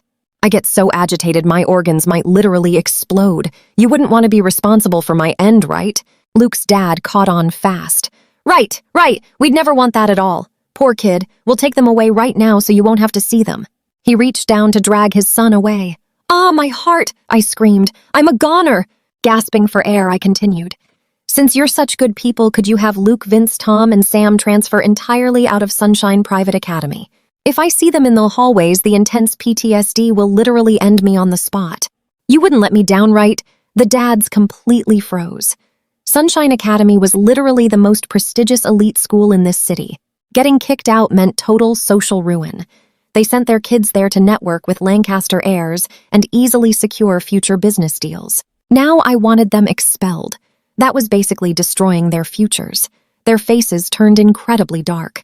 This kid is just a greedy, bottomless pit. The bullies were equally furious. We already apologized. What more do you want? Luke's dad forced a smile. Leo will make absolutely sure they avoid you at school. If you're in a room, they'll just leave. You don't have to force them to transfer, right? I immediately slammed my face into the floor, smearing red ketchup everywhere, wailing toward the ceiling. I know what you're thinking, pure genius. Arthur Lancaster, I regret coming here. I would thrive in the orphanage. I haven't even been here 2 years and I'm practically being beaten into oblivion. The wealthiest family in the city letting their son get bullied at home. What an absolute humiliation. Boom! Bullseye. I knew exactly how to easily trigger Arthur. I was a Lancaster. Me getting beaten was a direct slap to the prestigious Lancaster name. And if Arthur cares about one thing more than life itself, it is his massive ego. As expected, his face darkened like a roaring thundercloud. He looked right at the boys, seeing that sheer, unadulterated hatred in their eyes. They weren't sorry at all. They were definitely plotting some revenge. They slapped the Lancaster family in the face, yet now they wanted to keep their bright futures. Not on my watch. Leo is completely right, Arthur said coldly. We'll let the physical altercation slide today, but to absolutely ensure this never happens again, and for the sake of our family's ongoing business relations, you really need to transfer your sons out of Sunshine Academy. The dads looked at the hateful glares their sons were shooting me, and they knew Arthur was completely right. These idiots were going to cause more trouble, but for transferring schools, they just had to swallow their bitter pills. Understood, Mr. Lancaster, they replied through heavily gritted teeth. We'll process their transfers immediately. Please don't let this affect our business contracts. Arthur just nodded, dismissing them. Seeing my epic mission accomplished, I quietly lay on the floor, letting Dr. Vance perform his life-saving fake CPR. The dads quickly dragged their ruined sons out of the mansion. The second their cars pulled out of the driveway, I just bounced up off the floor like a spring. My chest and face were still coated in ketchup, but I was absolutely grinning ear to ear. You and I just loved to see it. I pulled out 8 bank cards, examining them like rare Pokemon cards. Pure treasure in this life. Even living to 40 previously, I had never seen this much cash. $480,000. Stick with me here. Arthur stared at my pathetic, money-grabbing face with pure disgust. So thrilled over a few pennies. Leo, I only let it slide today because that kid attacked first. But keep acting totally insane and humiliating us and see if I ever help you again. You're embarrassing. I held my $480,000 tight, totally immune to his insults. Oh, so nearly $500,000 is just a few pennies to you, I smiled brightly. If it is so little, why not hand over $500,000 right now? Do it, and I will admit you are right. Otherwise, you cannot call my cash pennies. That logic totally choked Arthur. Leo, is that really how you speak to your father? I just scoffed. Then hand over the cash. I have been here 2 years and got 0 from you until that $30,000 just a few days ago. Now you act all high and mighty about my $500,000. Please. Arthur was utterly speechless, just pointing a violently shaking finger right at me. Whatever. Just watch your back and stop causing massive trouble or you are totally alone. I completely ignored his useless rage, gleefully hugging my cards and phone while skipping upstairs. Honestly, Arthur looked like he was about to have a stroke. Now pay attention. Arthur was starting to look at me differently. Almost like he actually preferred this chaotic, unhinged version over the old, quiet, depressed Leo. Maybe he is a masochist, he thought, shaking his head to clear that absurd idea. Mason watched this whole spectacle and realized Arthur never punished me. This meant Arthur was subconsciously accepting my totally feral, wild behavior. Pure, vicious jealousy sparked right in Mason's eyes. If only Leo had never come back. Just as I was leaving the living room, Dr. Vance shouted out anxiously, Young Master Leo, you totally forgot about something, right? Remember the 20,000? Looking at his eager, panicked face. I laughed. Relax, Doc. I will not short you your 20,000. Give me a day to transfer this cash into my main account and I will wire it over. I waved my huge card stack. Do not worry, Leo is a rich man now. I will not scam you over 20,000. Dr. Vance's face instantly bloomed into a radiant smile. Absolutely. You are a wealthy man now. I trust you completely. Back inside my room, I immediately hopped onto my live stream, apologizing to all my fans. Hey guys, unfortunately, because of a minor health issue, there will not be any dumpster diving for the next few days. Even without hearing the living room showdown audio, they saw me get jumped and were incredibly sympathetic. Take care of yourself, streamer. That trash is not going anywhere. Getting beaten up but still updating us, we do not deserve you. After chatting a bit, I ended the stream and took a well-deserved, incredibly deep nap with my 8 bank cards tucked safely right under my pillow. I slept straight through to the evening, waking up with a loudly growling stomach. I headed down for dinner. Lily was working late, leaving just Arthur, Evelyn, Chloe, Mason, and me. I ignored them all, walked straight to the table, and quickly surveyed the massive spread. Lobster fried rice, salmon salad, spicy steamed fish, head crispy fried fish, and some fresh greens. Not bad. Without greeting anyone, I grabbed a bowl, scooped up a massive mountain of lobster rice, and started inhaling it. You saw this coming. Right on cue, Chloe started her usual dinnertime drama. Zero manners, Leo. Mom and Dad are sitting right here, yet you just start stuffing your face without saying a single word. I know you grew up in an orphanage without parents to teach you, but you are a Lancaster now. At the very least, greet your parents and thank them for raising you up. Arthur and Evelyn nodded in silent agreement, clearly expecting me to pause my meal, bow my head down, and express my absolute undying gratitude. Chloe looked incredibly smug, winking at Mason to show off her absolute dominance. I slowly placed my bowl down. I did not take another bite. I stood up and silently walked straight out of the dining room. Chloe smirked hard, thinking she successfully bullied me into skipping dinner just like the good old days. But they had no idea I did not leave because I was sad. I left because Chloe's mouth was incredibly filthy, and it desperately needed a massive deep cleaning. I walked straight into the bathroom and grabbed the toilet brush. I carefully inspected it. Still kind of gross. Absolutely perfect. Holding it hidden behind my back, I strolled right back into the dining room. Chloe was the first to notice me return. She raised an eyebrow, totally surprised. Usually when she bullied me, I either sat in total silence or ran away crying. Why was I back, before she could even open her mouth for another insult? And while Arthur and Evelyn still expected my apology, I made my big move. I walked super casually behind Chloe. She turned her head, smirking, opening her mouth to speak. Then shove. I slammed that filthy toilet brush right into her open mouth, gripping her jaw shut. Chloe's eyes went wide, and trust me, we have never seen such pure, unparalleled terror. Her mouth was completely filled with stiff, chemical-soaked bristles, accompanied by the absolutely overwhelming, sickening public restroom stench. Her gag reflex triggered instantly. Everything she had just eaten came violently rocketing back up. Stick with me here. She threw up so violently, but with that brush wedged inside it, sprayed like a busted hydrant. I kept aggressively scrubbing that brush while she gagged. Arthur and Mason finally snapped out of their pure shock and lunged forward to stop me. When they ripped me away, the brush popped out, finally clearing her mouth. Chloe unleashed an absolute tidal wave across the table. Evelyn instantly gagged, covered her mouth, and bolted straight into the hallway to be sick. Arthur and Mason were completely disgusted, though they desperately tried to hold it together. Free from the brush, Chloe just kept dry, heaving tears pouring down her face. Speechless, her eyes shot pure, venomous hatred right at me. Mason, barely fighting off his own nausea, instantly started scolding me. Big brother Chloe just gave you honest advice. Why do that to her? He gagged hard at the smell swallowed and kept right on going. Was she wrong? Should we not be completely grateful to our parents for raising us? Arthur's face turned completely purple as he roared, Leo, you absolute psycho! Your mother and I raised you, and this is your repayment. Was your sister wrong?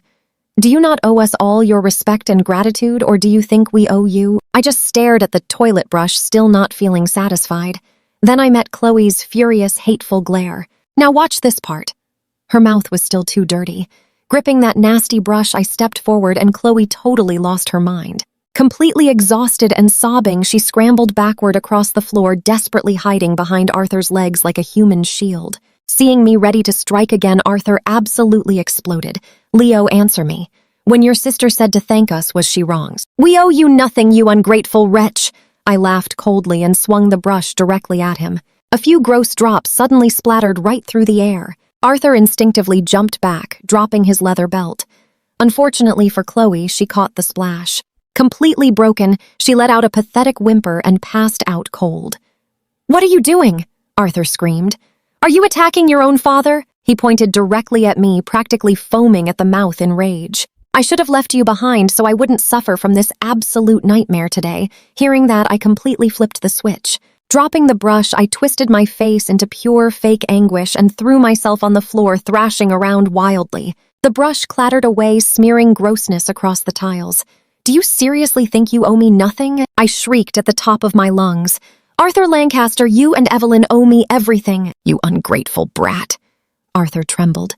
Tell me exactly what we owe you. We gave you life and fed you. How do we owe you? I kept rolling around on the floor, screaming right back. You absolutely do. When I was 2, you completely failed as parents, and let me get taken. I spent 13 years alone in an orphanage while you did absolutely zero parenting. You failed your legal and moral duties.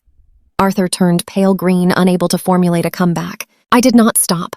The law clearly states parents have a strict duty to raise their children. You completely neglected me for over a decade. How do you not owe me? Arthur's eyes looked ready to pop out. The dining room was now a total biohazard zone of absolute chaos. Unable to handle the terrible stench or my screaming for one more second, he spun around and stormed out. Suddenly feeling bored, I tossed the brush aside, dusted myself off, and walked away, leaving them to clean up that apocalyptic mess alone. You and I know how the world works. For days, the Lancaster mansion stayed eerily quiet. If you act totally crazy, the people around you suddenly become incredibly polite and well-behaved. Finally, the new semester kicked off. Mason and I rode in the family Rolls-Royce to Sunshine Private Academy. We were seniors hitting the final sprint before college exams. Mason was the absolute golden boy. Not just the best in our school, but the top student in the entire city. Me, absolute bottom. In my past life before coming to the Lancasters, my grades were actually pretty amazing. But after moving in facing their neglect and Mason's severe calculated bullying, my grades completely plummeted right into the abyss. On the first day near the end of 4th period, our literature teacher, Mr. Ian Bates, glared right at me. Leo, come to my office. He dismissed the class and just walked out, not even checking if I followed him. The entire class was so used to this exact routine. Nobody blinked. Feeling the cold stares of my classmates, especially Mason's totally fake concern, masking pure malice, I knew my very first school battle was starting. Trust me, we both know he loved doing this before. Stick with me. We are diving into a wild story. He called me in during lunch just to perform his caring teacher act for a captive audience. I stood up, following him into the staff lounge. We parked at his desk while the others were just eating lunch or resting. Spotting me, they shared knowing looks. They saw me as the ultimate troublemaker. Leo, look at your homework, Mr. Bates shouted dramatically. Your handwriting is a mess and the answers are totally wrong. Do you even want college? With an attitude like this, how do you ever expect to win? Soaking up the staff's attention, Mr. Bates got completely carried away, literal spit flying from his mouth. He was acting like the ultimate hero educator, pretending to sacrifice his precious lunch break just to save a struggling student. Now watch closely. Bates was basically bullying me. He knew Mason was the golden Lancaster boy while I was just the outcast. He knew Mason secretly despised me. So for a whole year, he used every single little excuse to humiliate me completely. Mason played the perfect little angel for him, validating his ego while making Bates look like an absolute saint to everyone else. A total win-win. Why can't you be exactly like Mason? Bates yelled aggressively. You are both Lancasters. He has perfect character, top grades, and helps everyone. You have awful grades, literally zero friends, and a completely garbage attitude. Have you zero shame? In his wild rant, Mr. Bates shoved my chest hard. Perfect. I just went completely limp, letting that shove launch me back to crash dramatically onto the floor. The entire lounge fell perfectly silent. Mr. Bates completely froze, his hand still hanging there. You and I know exactly what I am doing. I laid there twitching, letting spit foam slightly while Bates just stared at his hand. I did not push him that hard. I have shoved him before. Why is he passing out, snapping out of their shock? The other teachers immediately rushed over. Leo, are you all right? Wake up. Someone glared at him. Mr. Bates, we know you care, but you cannot get physical. Look what you did to the kid. They didn't think he was evil, just way too intense. Just falling over was not enough. I needed one final massive strike. I weakly fluttered my eyes open. Teachers, I think I just have super low blood sugar. If I could just sit in a chair for a minute. A teacher dragged his chair over, helping me sit. Bates was terrified he caught an assault charge. I bet you loved that epic twist, right? Stick with me. Sitting in that chair, I wasn't just resting. I was exactly where I needed to be. I knew a deep secret about Mr. Bates. The guy was a total creep. He obsessed over the girls, but since the kids at Sunshine Academy had super powerful parents, he kept his distance. So he settled for swiping their underwear. For years, wild rumors swirled about a mysterious panty thief sneaking around the girls' dorms, but the school always brushed it off, claiming the students simply misplaced their laundry. In my past timeline, he got exposed 6 months later when another teacher accidentally opened his top desk drawer, unleashing an absolute avalanche of colorful stolen lingerie. He actually kept it there to admire during work hours. I slumped weakly in his chair, secretly scanning the entire desk for my target. Watch closely now. The bottom drawers were slightly open, showing papers. The top was shut tight. Jackpot. While I plotted, Mr. Bates frantically defended his actions to the other teachers. I swear I never hit him. I merely nudged him out of frustration and he just collapsed. He must be anemic. The teachers nodded sympathetically. Do not worry, Ian, we know your dedication. Mr. Bates sighed in total relief. Crisis averted. From now on, just verbal scolding. Suddenly, I intentionally slid right off the chair like I was fainting again, eyes wide with panic. I flailed my arms blindly, desperately grabbing for support, and my hand clamped firmly onto the handle of his top drawer. You know what happens next? Mr. Bates turned, saw my hand, and his soul vanished. He knew exactly what was inside. He lunged at me with terrifying speed, but 2 other teachers blocked him, trying to catch me. That gave me the absolute crucial half-second I needed. As my body hit the floor, I pulled hard. The drawer yanked open. A literal explosion of colorful, lacy silk underwear erupted. Red, pink, yellow, black garments burst right out of the stuffed drawer, cascading onto the floor. Mr. Bates froze like a statue, his mind going completely blank. Game over. He was finished. The other teachers stared in absolute horror. Why does Ian have a mountain of women's underwear in his desk? Someone finally connected the dots to those dorm rumors. Wait, is he the thief?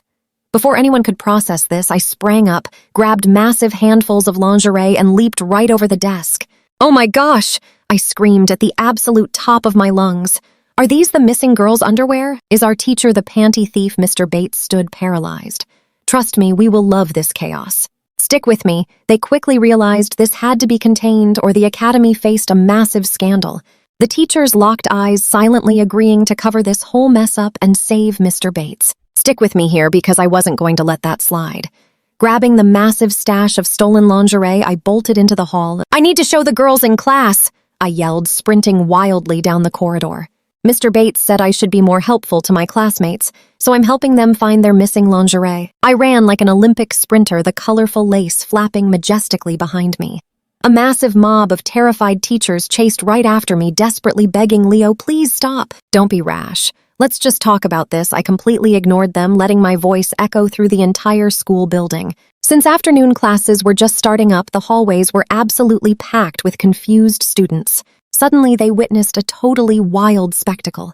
Me sprinting full speed with a rainbow assortment of lingerie, chased by a panicked herd of teachers. What's he holding? Is that underwear? I yelled out to the massive crowd. Girls of Sunshine Academia, you're missing underwear. It was secretly hoarded in Mr. Bates's desk. Come claim your stuff or go check his office. The teachers chasing me actually wanted to cry. They tried telling me it wasn't the girls' stuff, but they definitely never expected me to broadcast it to the entire female student body. The secret wasn't just out of the bag. Now watch closely because everything just explodes here. The girls went from initially shocked to being instantly furious. He found it in Mr. Bates's desk. That total creep was the one stealing our stuff. This is absolutely disgusting. I'm heading to his office right now. Me too. Let's see exactly how much he stole. A massive mob of furious high school girls ditched class, marching like an unstoppable revolutionary army straight toward the teacher's lounge. By the time they arrived, half the school knew. The principal was sweating buckets, realizing their elite reputation was on the brink of total ruin. I just casually jogged back to my classroom. Students stared at me, completely dumbfounded. I totally ignored them, leaning against the wall to catch my breath before holding up the remaining stolen goods. Ladies of Class 12, I announced loudly. I recovered a fraction of these stolen goods straight from Mr. Bates's desk. See if any of this is yours. The rest is in his office. A tall, striking girl with a truly commanding presence suddenly stood up. Her name was Rachel, the undisputed alpha of the girls in our class. She lost some stuff before, but never cared enough to actually investigate. Now she was livid. Leo, are you serious? You really found this in his desk? Dead serious, I replied calmly. There's a massive mob heading to his office right now. Rachel didn't hesitate, instantly rallying the troops. Girls, we are going to hunt that creep down. Move. The entire female population of our class stormed out, absolutely raging. I didn't expect anyone to come up and claim what I was holding. Way too embarrassing in public, plus knowing Bates touched them made them practically radioactive. I respectfully placed the pile on Rachel's desk, knowing she would definitely handle it properly as the boss. You saw that coming, right? Oh yeah, Mr. Bates was absolutely and completely finished. With all the wealthy parents getting involved, he wouldn't just be fired. He'd definitely face criminal charges. By the end of the day, the school announced Mr. Bates was terminated immediately. Rachel had gathered all the evidence, preparing a massive lawsuit alongside the other angry parents. If the school hadn't acted fast, those billionaire parents would have literally bought the entire school just to demolish it. The girls returned to class, their fury finally subsiding. One by one, they came right up to my desk to sincerely apologize. Leo, if you hadn't totally exposed him, who knows what else that creep would have done. Thank you so much. I gave them my best humble, awkward smile. Meanwhile, the guys in class were absolutely seething with pure jealousy. Seeing me, the class outcast suddenly surrounded by the prettiest, most popular girls in school, some of whom were their biggest crushes, was just too much to bear.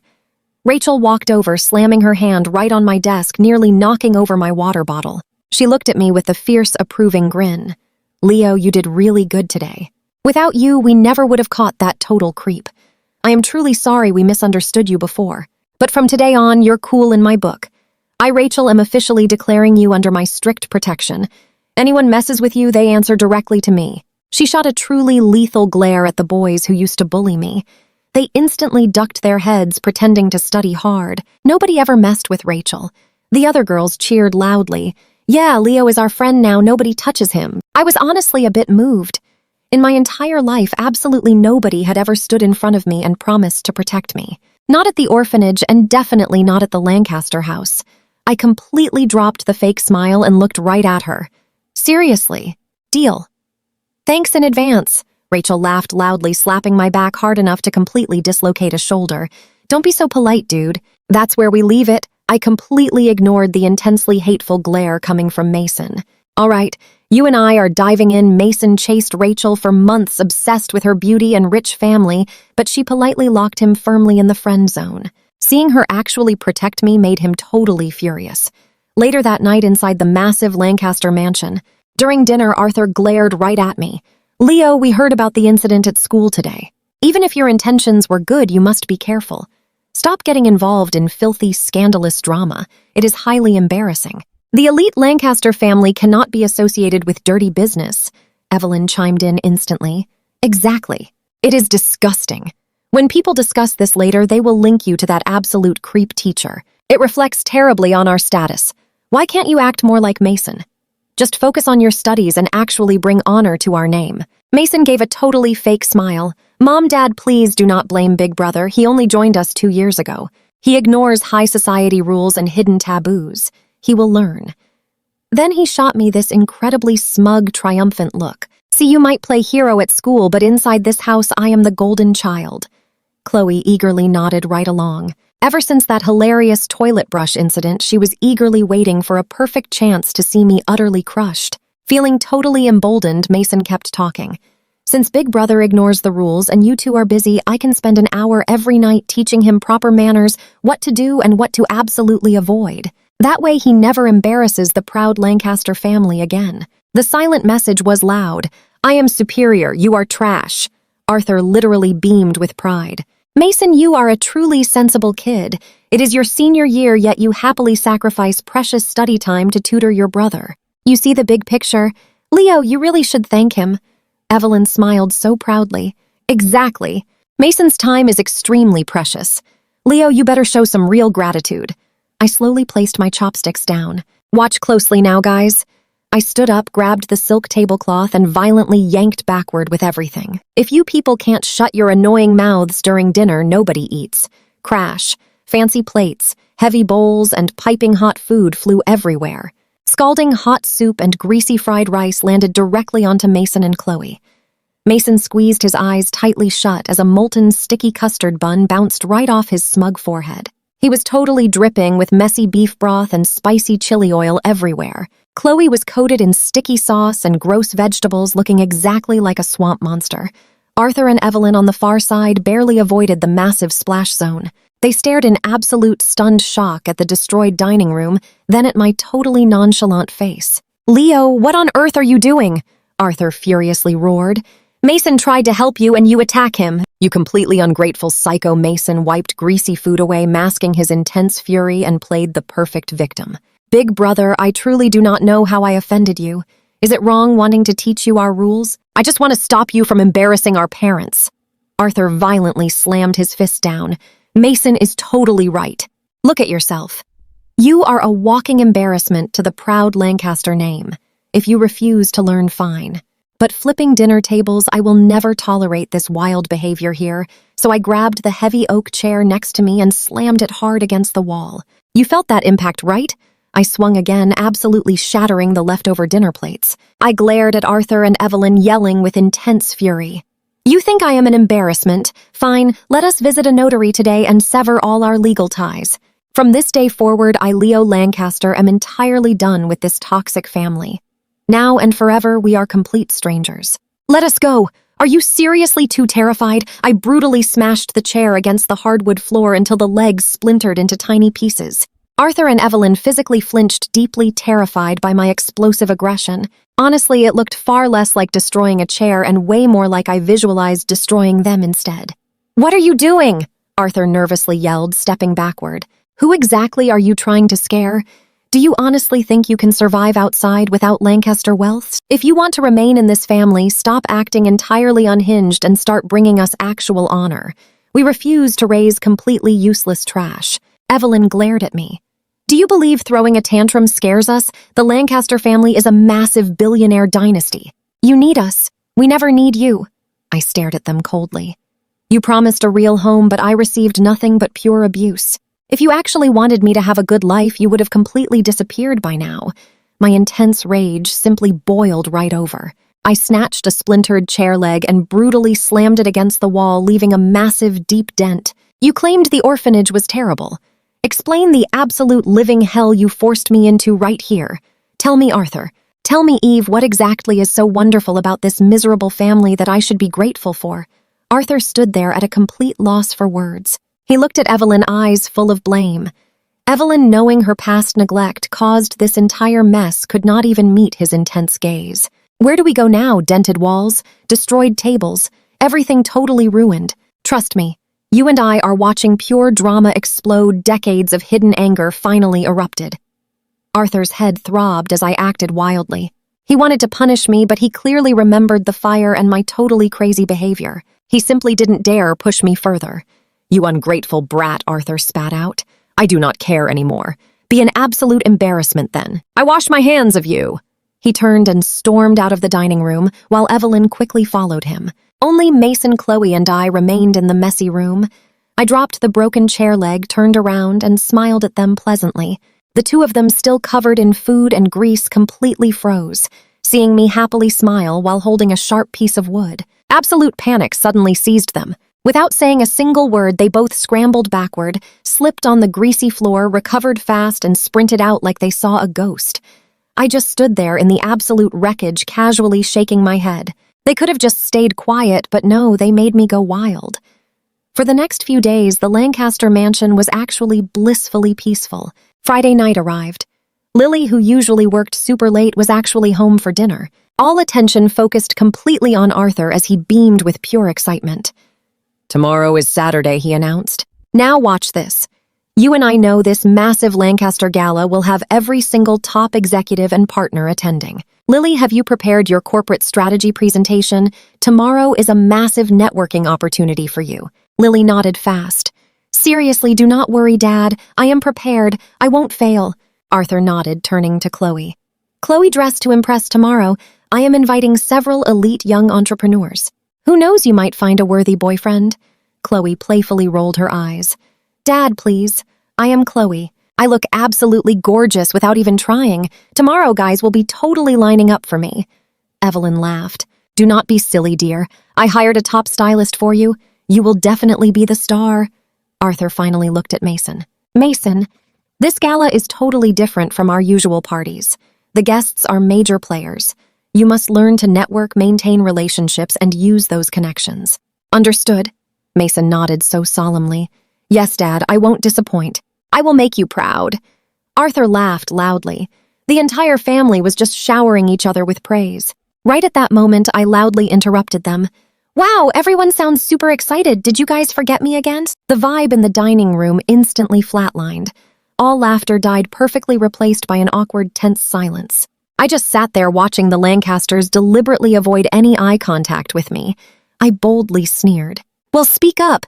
Did you forget about me, Leo Lancaster, or did you just not want me around? My voice grew way louder and super aggressive. Ever since I returned to this family, whenever there was a public event, they explicitly and totally excluded me. The reason was so simple. They thought the orphanage kid would embarrass them. In my past life, I silently accepted it, desperate for their approval. I thought if I stayed out of their way, they would eventually care. I know what you're thinking, but the new me has one simple rule. If they ruin my peace, I make their lives totally miserable. I stood up and glared at them. I yelled, "Speak up! Why did you exclude me?" Lily could not take it. She slammed her hands on the table and stood up, looking down at me with absolute supreme arrogance. Leo, why are you yelling? You know why we excluded you. You literally grew up in an orphanage without basic etiquette. How are you supposed to mingle with actual billionaires? If you offend a top boss and cost the company a huge contract, can you afford to pay for it? Stop acting like a child. Tomorrow find a place to hide and absolutely don't show your face at the gala. I laughed darkly in my head. Lily, you think being the eldest sister gives you power over me? You clearly forgot who you are dealing with. My eyes instantly turned red. I suddenly began to tremble, my voice dropping into a fragile, shaky whisper. So you all look down on me. If you despise me so much, why did you even bring me back? Why? My voice suddenly spiked into an incredibly dramatic scream. I hate you. I truly hate all of you. Just stay away. Arthur had stayed absolutely silent, letting his eldest daughter handle my crazy breakdown. But hearing my wild insults, he finally snapped. He stood up ready to verbally obliterate me. But before he could even speak, I rolled my eyes completely back, exposing only the whites, and collapsed backward right out of my chair, heavily hitting the floor with a very loud thud. Arthur instantly flinched. Wait, did Lily actually make him pass out? His completely rational mind said this was totally impossible. He knew I was super dramatic, but seeing me just lying there, he cautiously stepped forward to check on me just in case he needed to call an ambulance. The exact moment he got close, I violently shot right up, nearly headbutting him hard. Arthur stumbled backward. I knew it! He is playing crazy again! Leo, you ungrateful! I stood straight, arms hanging, eyes completely rolled back. And there we leave it. You and I just witnessed absolute top-tier madness. Stick with me. We are jumping into a wild mystery. I slowly opened my mouth, but the eerie, mysterious, feminine voice that came out totally not mine. You little brat. I have not disciplined you in decades, and look at how you turned out. Leo is my precious grandson. Why are you constantly bullying and scolding him? If you dare touch Leo again, I swear I will come back and smack you so hard you will be totally paralyzed. Arthur lost all the color in his face. He grabbed the table edge to stop himself from falling over. The voice, the rhythm, the exact words. It was absolutely his late mother.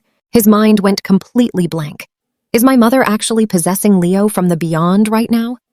His legs instantly turned to pure jelly. He could not speak at all. Staying totally in character, I did a stiff, jerky little hop over to Lily, staring with wide, white eyes. The dining room fell into absolute panic. Evelyn was totally paralyzed with fear. Back when I was taken away, her mother-in-law made her life totally miserable, scolding her every single day for being such a useless mom. It was the toughest time of Evelyn's life. When the old woman finally passed away 13 years ago, Evelyn felt so free until seeing this ghost manifest today. Now Evelyn completely collapsed onto the floor in terror. Chloe and Mason were too young to remember Grandma, so they were less scared but still super creeped out. Lily, however, was shaking completely out of control. I hopped closer, grabbed her hair, and delivered a super dramatic flurry of epic slaps right to her shocked face. Lily, my lovely granddaughter, your parents' perfect daughter. You watched your baby brother get taken by bad guys and stayed totally silent. And now you actually dare to bully my absolutely precious grandson. Watch how I handle you, you absolute little monster, smack, smack, smack. I dramatically slapped her a few more times. Now pay attention, here is the crazy twist. Arthur sat paralyzed, totally freezing up. Wait! Lily saw Leo get taken and stayed quiet. Is that really possible? She is his real sister. How could she just watch? Despite his fear, Arthur stared at Lily, desperate to see if she would finally deny it. But Lily's face was already swelling from the slaps. Her eyes were completely filled with deep guilt and absolute sheer terror. She made zero attempt to fight back. You little monster, I will smack you, silly! I channeled the late grandmother absolutely perfectly. How could you watch your own brother get taken away, you sneaky little snake? I raised my hand and dramatically slapped her again. Smack! Her cheeks swelled like a balloon. Lily broke down crying. Grandma, I did not mean to. I was only a little kid. I did not know what was happening at all. Please, since Leo came back totally safe, forgive me. Shut your mouth! I roared mysteriously. You were 10 years old. How could you not know? You just did not want your brother to come back home. I sneered directly at her. Did you think I loved him more than you, so you let them take him away, you vicious little brat? I slapped her so hard she literally spun around. Do not dare say he came back safe by pure luck. That has absolutely nothing to do with you begging for my forgiveness. You and I know she deserves this. Arthur, seeing his daughter getting completely wrecked, finally snapped out of shock. He was totally terrified but could not let her get beaten down. Mom, he cried out. Mom, please. Lily is your granddaughter too. For my own sake, please spare her. I carelessly tossed Lily aside and swiftly jerked my entire body toward Arthur. You are not a good person either, buddy. I aggressively grabbed his hair. You have the pure nerve to call me Mom. Did you forget how much I loved Leo?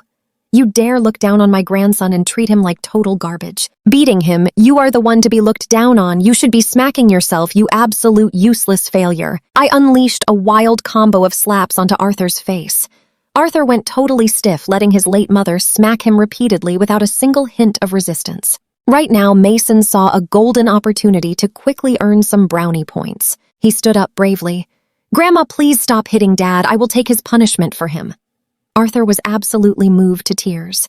Even though Mason was simply adopted, stepping up to take a beating during this supernatural crisis truly filled his heart with absolute warmth. What a good son. Just as Arthur was feeling touched, my mysterious, eerie voice cut through the room. Do not call me Grandma. I am not your grandma. I do not know what random gutter you crawled out of, but you are absolutely not a real Lancaster. Arthur was totally stunned. Mason was caught in the crossfire. I will smack you, silly, you imposter. I quickly raised my hand to slap Arthur again. If you ever dare mistreat my grandson again, I will absolutely make you pay. Mason, so desperate to secure his inheritance, nervously doubled down. Grandma, you cannot say that. Even if we lack shared DNA, I am excellent and loyal. I am Dad's true son. He started crying for dramatic effect. Dad, do not worry. I live as a Lancaster and will remain a Lancaster spirit forever. No matter what happens, I will always be your son. Arthur looked right at Mason, emotional tears streaming down his face. Mason, you are right. You will always be my son. Trust me, you and I both wanted to throw up watching this. Their fake family bonding was revolting. Stick with me, you're about to see pure payback. I raised my hand, smacking Arthur's head hard. Mom, please stop, he yelped, shielding his face. I am absolutely finished. Good. You deserve worse, the grandmother voice spat. I only recognize Leo as my true grandson. The rest of you can scram. If you mistreat him again, you will pay dearly. I know I will listen to you. Please, stop hitting me, Arthur whimpered. He originally wanted to punish me for flipping that table, but now he just swallowed every single complaint. Evelyn couldn't take it anymore. She had been hiding in the corner, but seeing her mother-in-law wasn't using extreme force, her fear quickly shifted into annoyance. Mom, you are being unfair, Evelyn argued loudly. Mason is the true hope of the Lancaster family. He is brilliant. And what about Leo? He never studies. He acts unhinged, embarrassing our family name. I just laughed, a dry, totally chilling cackle. Letting go of Arthur's hair, I took one stiff zombie-like hop right in front of Evelyn. Seeing my terrifying blank stare up close, all color completely drained from Evelyn's face. I grabbed her perfectly styled hair, yanking her head up. Evelyn, did you think I forgot you? I hissed fiercely. You useless gold-digging waste of space! If you weren't so incompetent at watching your own child, my grandson wouldn't have been kidnapped and suffered for 13 whole years. Smack. You're going to want to hear this. My grandson comes home and instead of making amends, you abuse him, locking him away with no clothes or money. With every single sentence, I delivered a brutal slap. Evelyn's cheeks puffed up and dark bruises quickly formed near her mouth. And you say Mason is brilliant, I sneered heavily. How dare you treat my grandson like this? I'm sorry, I was wrong. Evelyn sobbed, begging for mercy. Right on cue, Mason activated his annoying hero complex again. Do not hit my mom, hit me instead. I stared at him with absolute zero sympathy. Dropping Evelyn, I hopped right over to Mason and grabbed his expensive collar. You want a beating wish granted in my past life? This fake brother orchestrated my massive downfall behind the scenes. This time I refused to let him play the innocent victim. You little stray mutt! I growled deeply in the grandma voice. You want a beating, happy to oblige? I quickly unleashed a hurricane of slaps across Mason's face. You eat Lancaster food, live in the Lancaster house, spend the Lancaster money, and you show absolutely zero gratitude. You dare resent the true heir, you completely ungrateful parasite. Smack, smack. Mason had never been hit like this in his entire life. Arthur and Evelyn never laid a finger on him. He glared at me with pure hatred. But meeting my hollow white eyes, a cold shiver suddenly ran down his spine. Is this really Leo, or is it actually the late grandmother? His hatred instantly dissolved into sheer terror. He lost all courage to fight back. I wasn't going to let him off easy. I pulled his face 2 inches from mine, letting him get a close look at my terrifying eyes. Still glaring at me, you ungrateful leech! I slapped him again so hard his lips split wide open. Mason completely gave up. He looked at Arthur for any help, but Arthur was busy covering his head, staring at the floor. He looked at Evelyn, but she was huddled in a corner, sobbing. Mason was now utterly alone. I continued slapping him until his face was totally bruised and swollen like a rotten plum. I finally stopped, worried that if I hit him any harder, I might actually cause severe damage and catch some real serious trouble. You saw that too, right? Chloe stealthily tried crawling under the table, but seeing my terrifying gaze lock onto her, her soul nearly left her entire body. Having just witnessed Mason's brutal beatdown, she had absolutely zero doubts this was a paranormal event. Grandma, I'm sorry. Chloe dropped to her knees, crying hysterically. I really shouldn't have framed Leo. I shouldn't have insulted him. I was wrong. I'm so sorry. She started forcefully slapping her own face, sobbing uncontrollably. I paused, genuinely surprised. I didn't expect her to be quite this proactive. Since she was already doing my job for me, I left her alone and hopped back toward Arthur. Chloe quickly breathed a massive sigh of relief. Arthur flinched violently as I approached him. Mom, please don't hit me. I know I was wrong. I promise I will treat Leo well from now on. I gave him a slow, deadpan stare. Then I collapsed backward, seemingly passing out on the floor. A few moments later, I slowly fluttered my eyes open. I groaned loudly, rubbing my head, acting like I was just confused. Then my eyes widened like all the memories were rushing back. I quickly jumped to my feet, glaring at the completely bruised and battered family. You guys really look down on me, don't you? I screamed, fully resuming my earlier tantrum. Since you despise me so much. We are cutting ties right now. I'm done. I looked absolutely furious, panting heavily. The family who just survived a paranormal beatdown was completely terrified.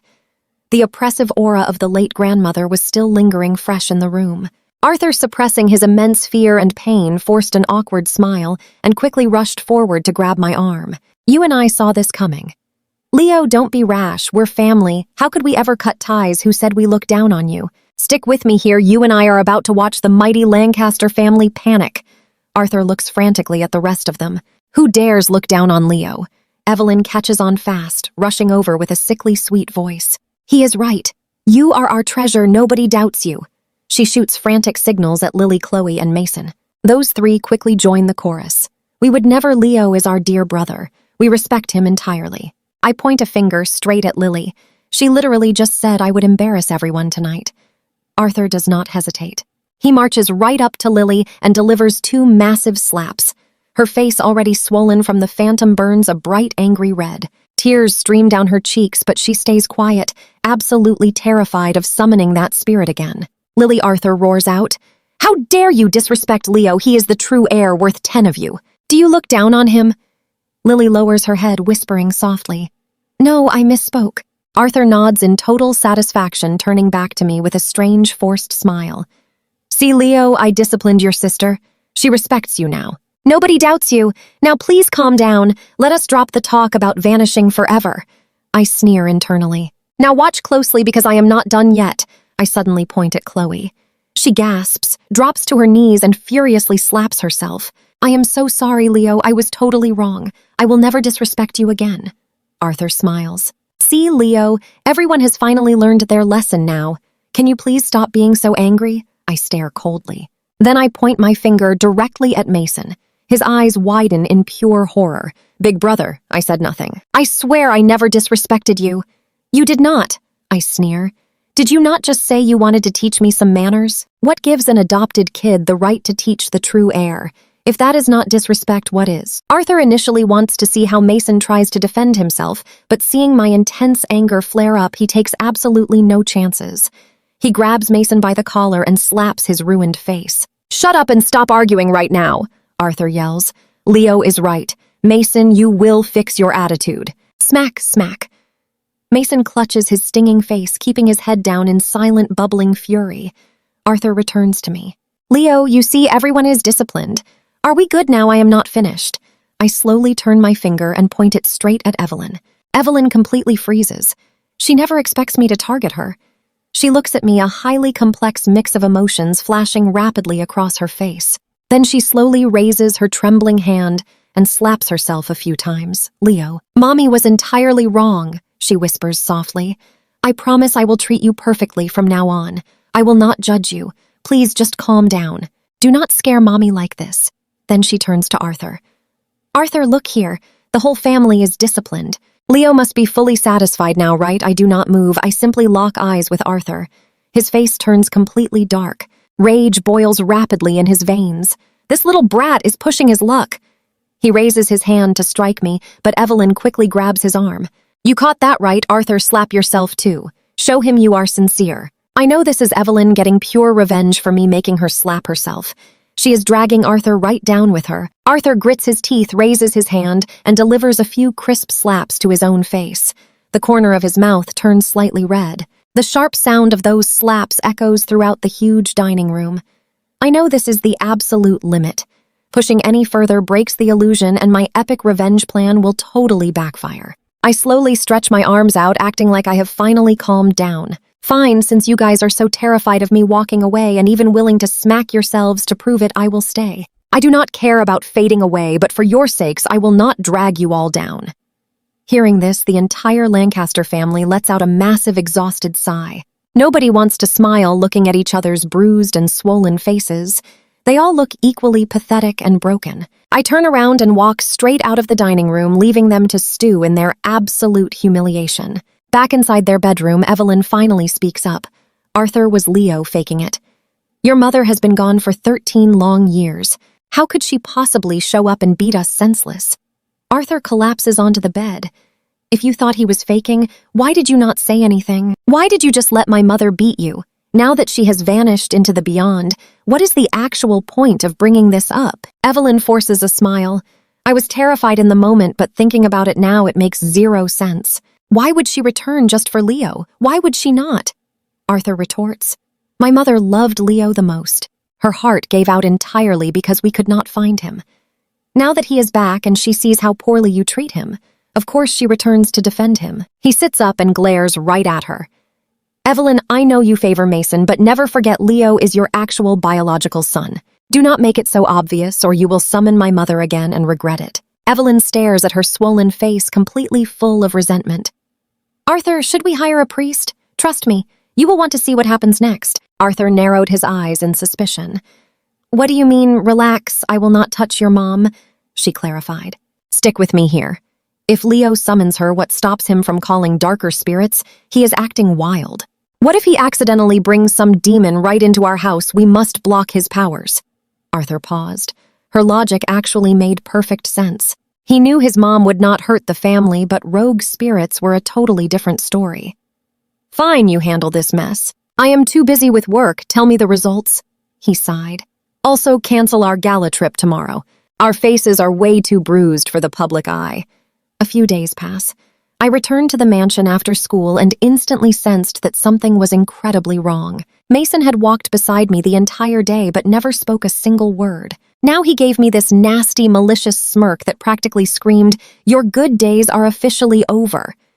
I immediately frowned. I had no clue what they were planning, but this was definitely a massive trap.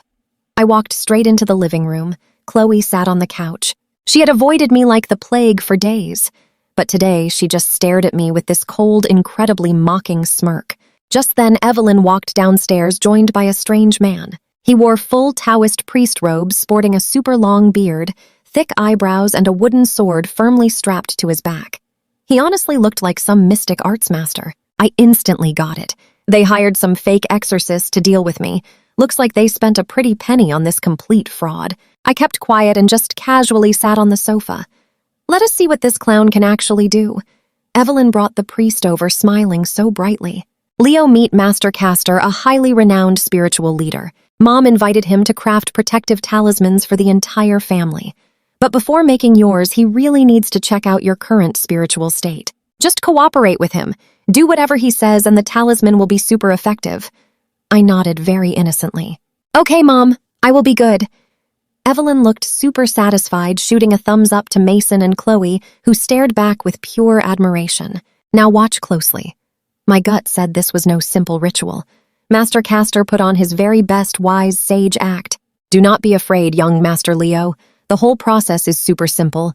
Just follow my lead. Yes, Master Castor. I smiled so harmlessly. Castor observed me. Evelyn warned him that I was some rebellious, completely unhinged psycho.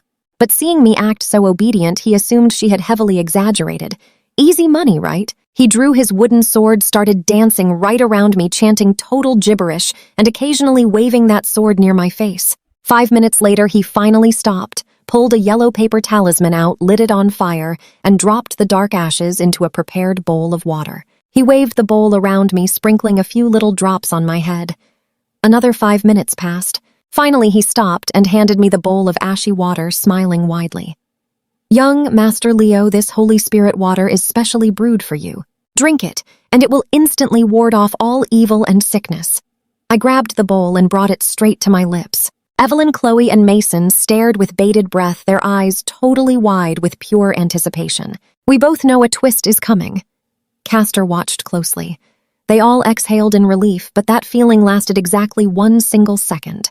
Suddenly, I dropped the bowl. It completely shattered on the marble floor. I clutched. My stomach collapsed and started writhing in pure agony, screaming in absolute pain. Evelyn leaped up in shock, her face draining of color. She paid Castor to slip me a mild neurosuppressant to make me completely docile and sluggish, not actually poison me. She glared right at Castor, trembling with pure rage. Castor was equally panicked. He only used a mild sedative. Why was I having an extreme reaction? Was that drug expired? While they were totally panicking, I suddenly sprang right up, clutching my stomach, and sprinted into the first-floor bathroom. Everyone exhaled.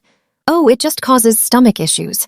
Little did they know I never swallowed a single drop. I faked the entire thing. Inside the bathroom, I quickly got to work. A few minutes later, I emerged quietly carrying a large plastic basin filled with a diluted, ungodly yellow cocktail of toilet water and gross waste. I crept back into the living room. Evelyn, Castor, Mason, and Chloe were happily chatting away, completely unaware of my sneaky return.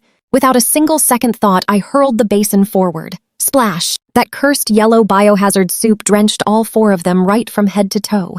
A nauseating, nasty stench instantly filled the air. They completely froze before the terrible smell registered. "What is this?" they all shrieked, pinching their noses. They looked down at the chunky yellow liquid heavily clinging to their clothes and hair. Evelyn, having survived a similar trauma, recently recognized it instantly. Her face turned chalk white. It is actual waste. All 4 of them violently gagged stomachs, doing backflips. What do you and I learn here? I stood back laughing. Why are you guys mad? I am just helping. Master Castor made this special Holy Spirit water just for me, but I really did not want to hog all the blessings. I wanted to share this fortune with my beloved family. Come along with me.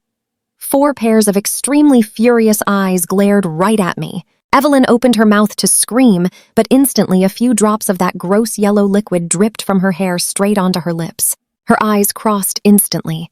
She spun around, throwing up on the expensive rug. Mason, Chloe, and Castor completely lost it.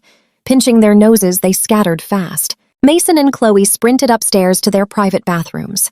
Having no assigned room, Castor bolted straight for the first-floor guest bathroom. He rushed inside, completely clueless that I was already prepared. The exact second he stepped inside, I slammed the door shut and jammed a heavy mop handle right through the handles, locking him in. Then I grabbed my phone, dialing 911. "Hello, police." Someone broke into my house and tried to drug me with fakes. Hearing me call the cops, Castor completely panicked. He desperately shoved the door, but the mop held firm. "Young Master Leo," he yelled from inside. "Let me out. I am sorry. I should not have listened to Evelyn and tried to drug you."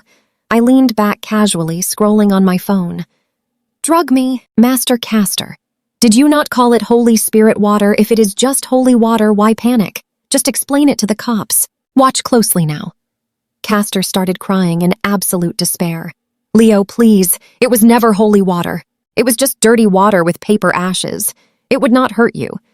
"Do I look foolish?" I scoffed. Soon police sirens wailed outside. I ran to greet them, leading 2 officers inside. I pointed at the door. "Officer, the suspect is in there." I handed them a plastic bag with a sample of the drugged water I had secretly scooped up. "This is the drugged water he tried forcing on me. Please test it."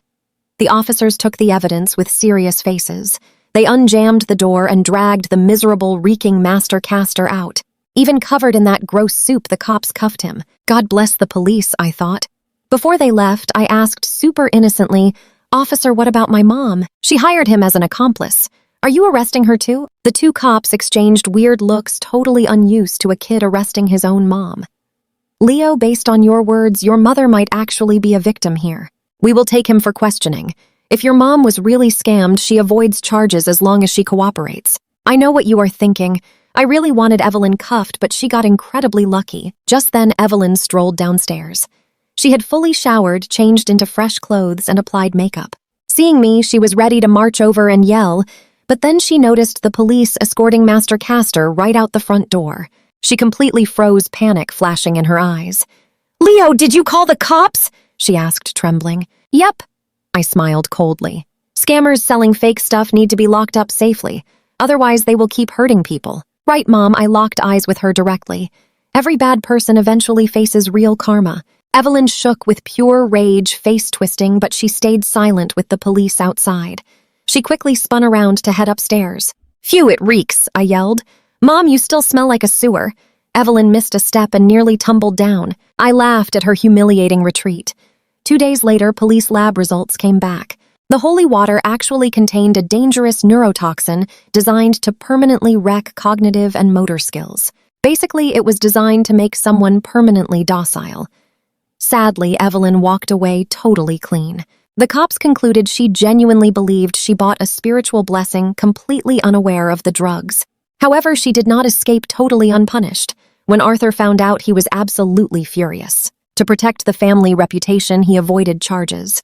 Instead, acting angry, he moved to a hotel for a few days. In reality, everyone knew the real truth. No matter how often Evelyn showered, Arthur swore he still smelled that gross soup, making him sick. Evelyn hated me with a burning passion. Saturday arrived.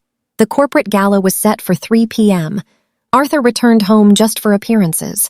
But the second he walked inside, he kept a 10-foot distance from Evelyn, sitting on the farthest sofa and occasionally wrinkling his nose in disgust. Evelyn was absolutely furious, but could say nothing. Suddenly, a loud, obnoxious voice echoed through the entryway. "Sis, brother-in-law, I am here." In walked a totally sleazy, arrogant man with dark circles under his eyes and a weak posture.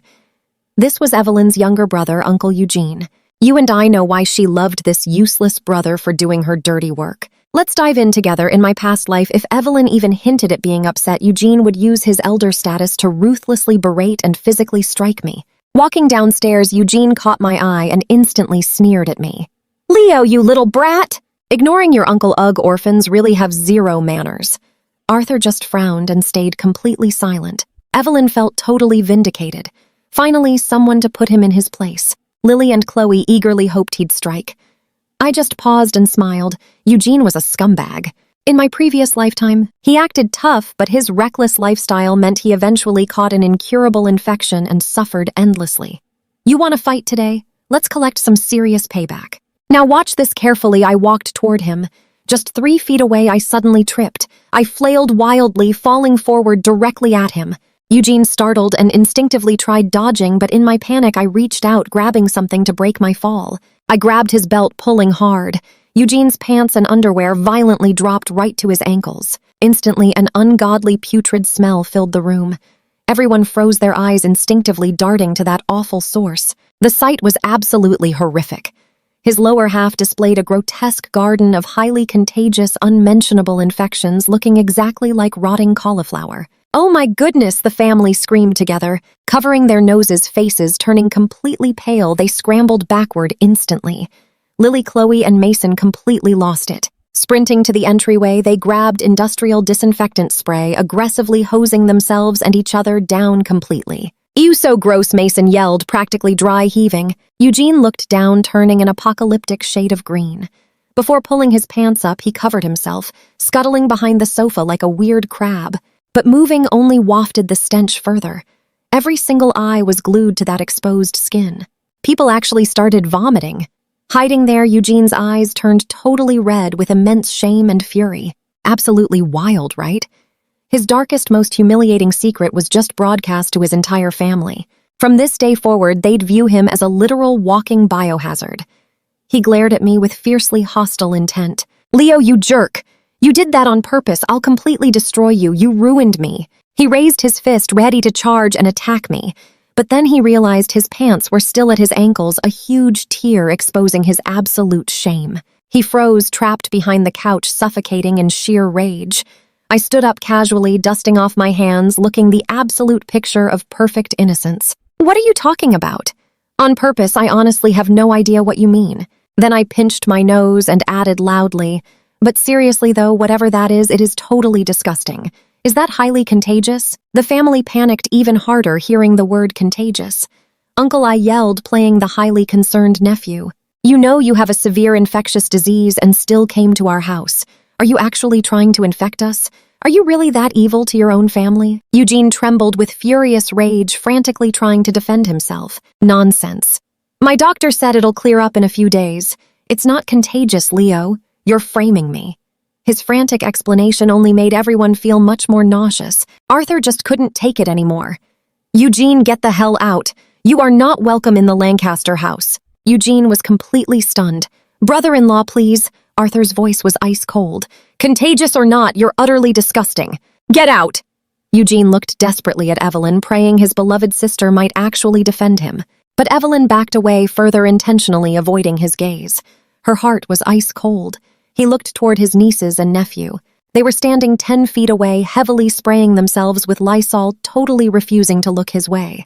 Realizing that nobody, not even his own sister, was going to help him. Overwhelmed with sheer humiliation, Eugene awkwardly pulled up his torn pants, tightly holding them together with one hand while he limped out the front door as fast as he could. Watching him leave, the family breathed a huge sigh of relief, feeling like they'd just evicted a literal toxic waste dump.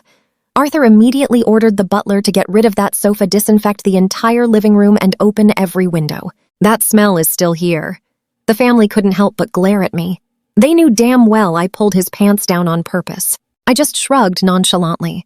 "Why are you glaring at me? If I hadn't accidentally done that, none of you would have known his dirty secret. Give it a few days and you'd probably all be his cozy hospital buddies.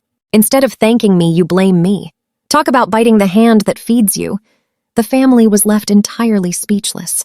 The phrase "hospital buddies" sent a truly terrifying shiver down their spines. Nobody dared to argue with me. They hurried upstairs to change clothes. So what do you think? That 3 p.m. gala was actually still happening. All right, come along with me to the most epic corporate gala. The venue was totally packed with city elites rocking flawless bespoke suits and awesome designer gowns. Arthur and Evelyn stood up front alongside Lily, Chloe, and Mason, greeting very important guests with perfectly practiced smiles. I completely tuned out all that fake politeness. I just grabbed some tasty treats, dropped onto a super cozy corner sofa, and casually scrolled through my phone.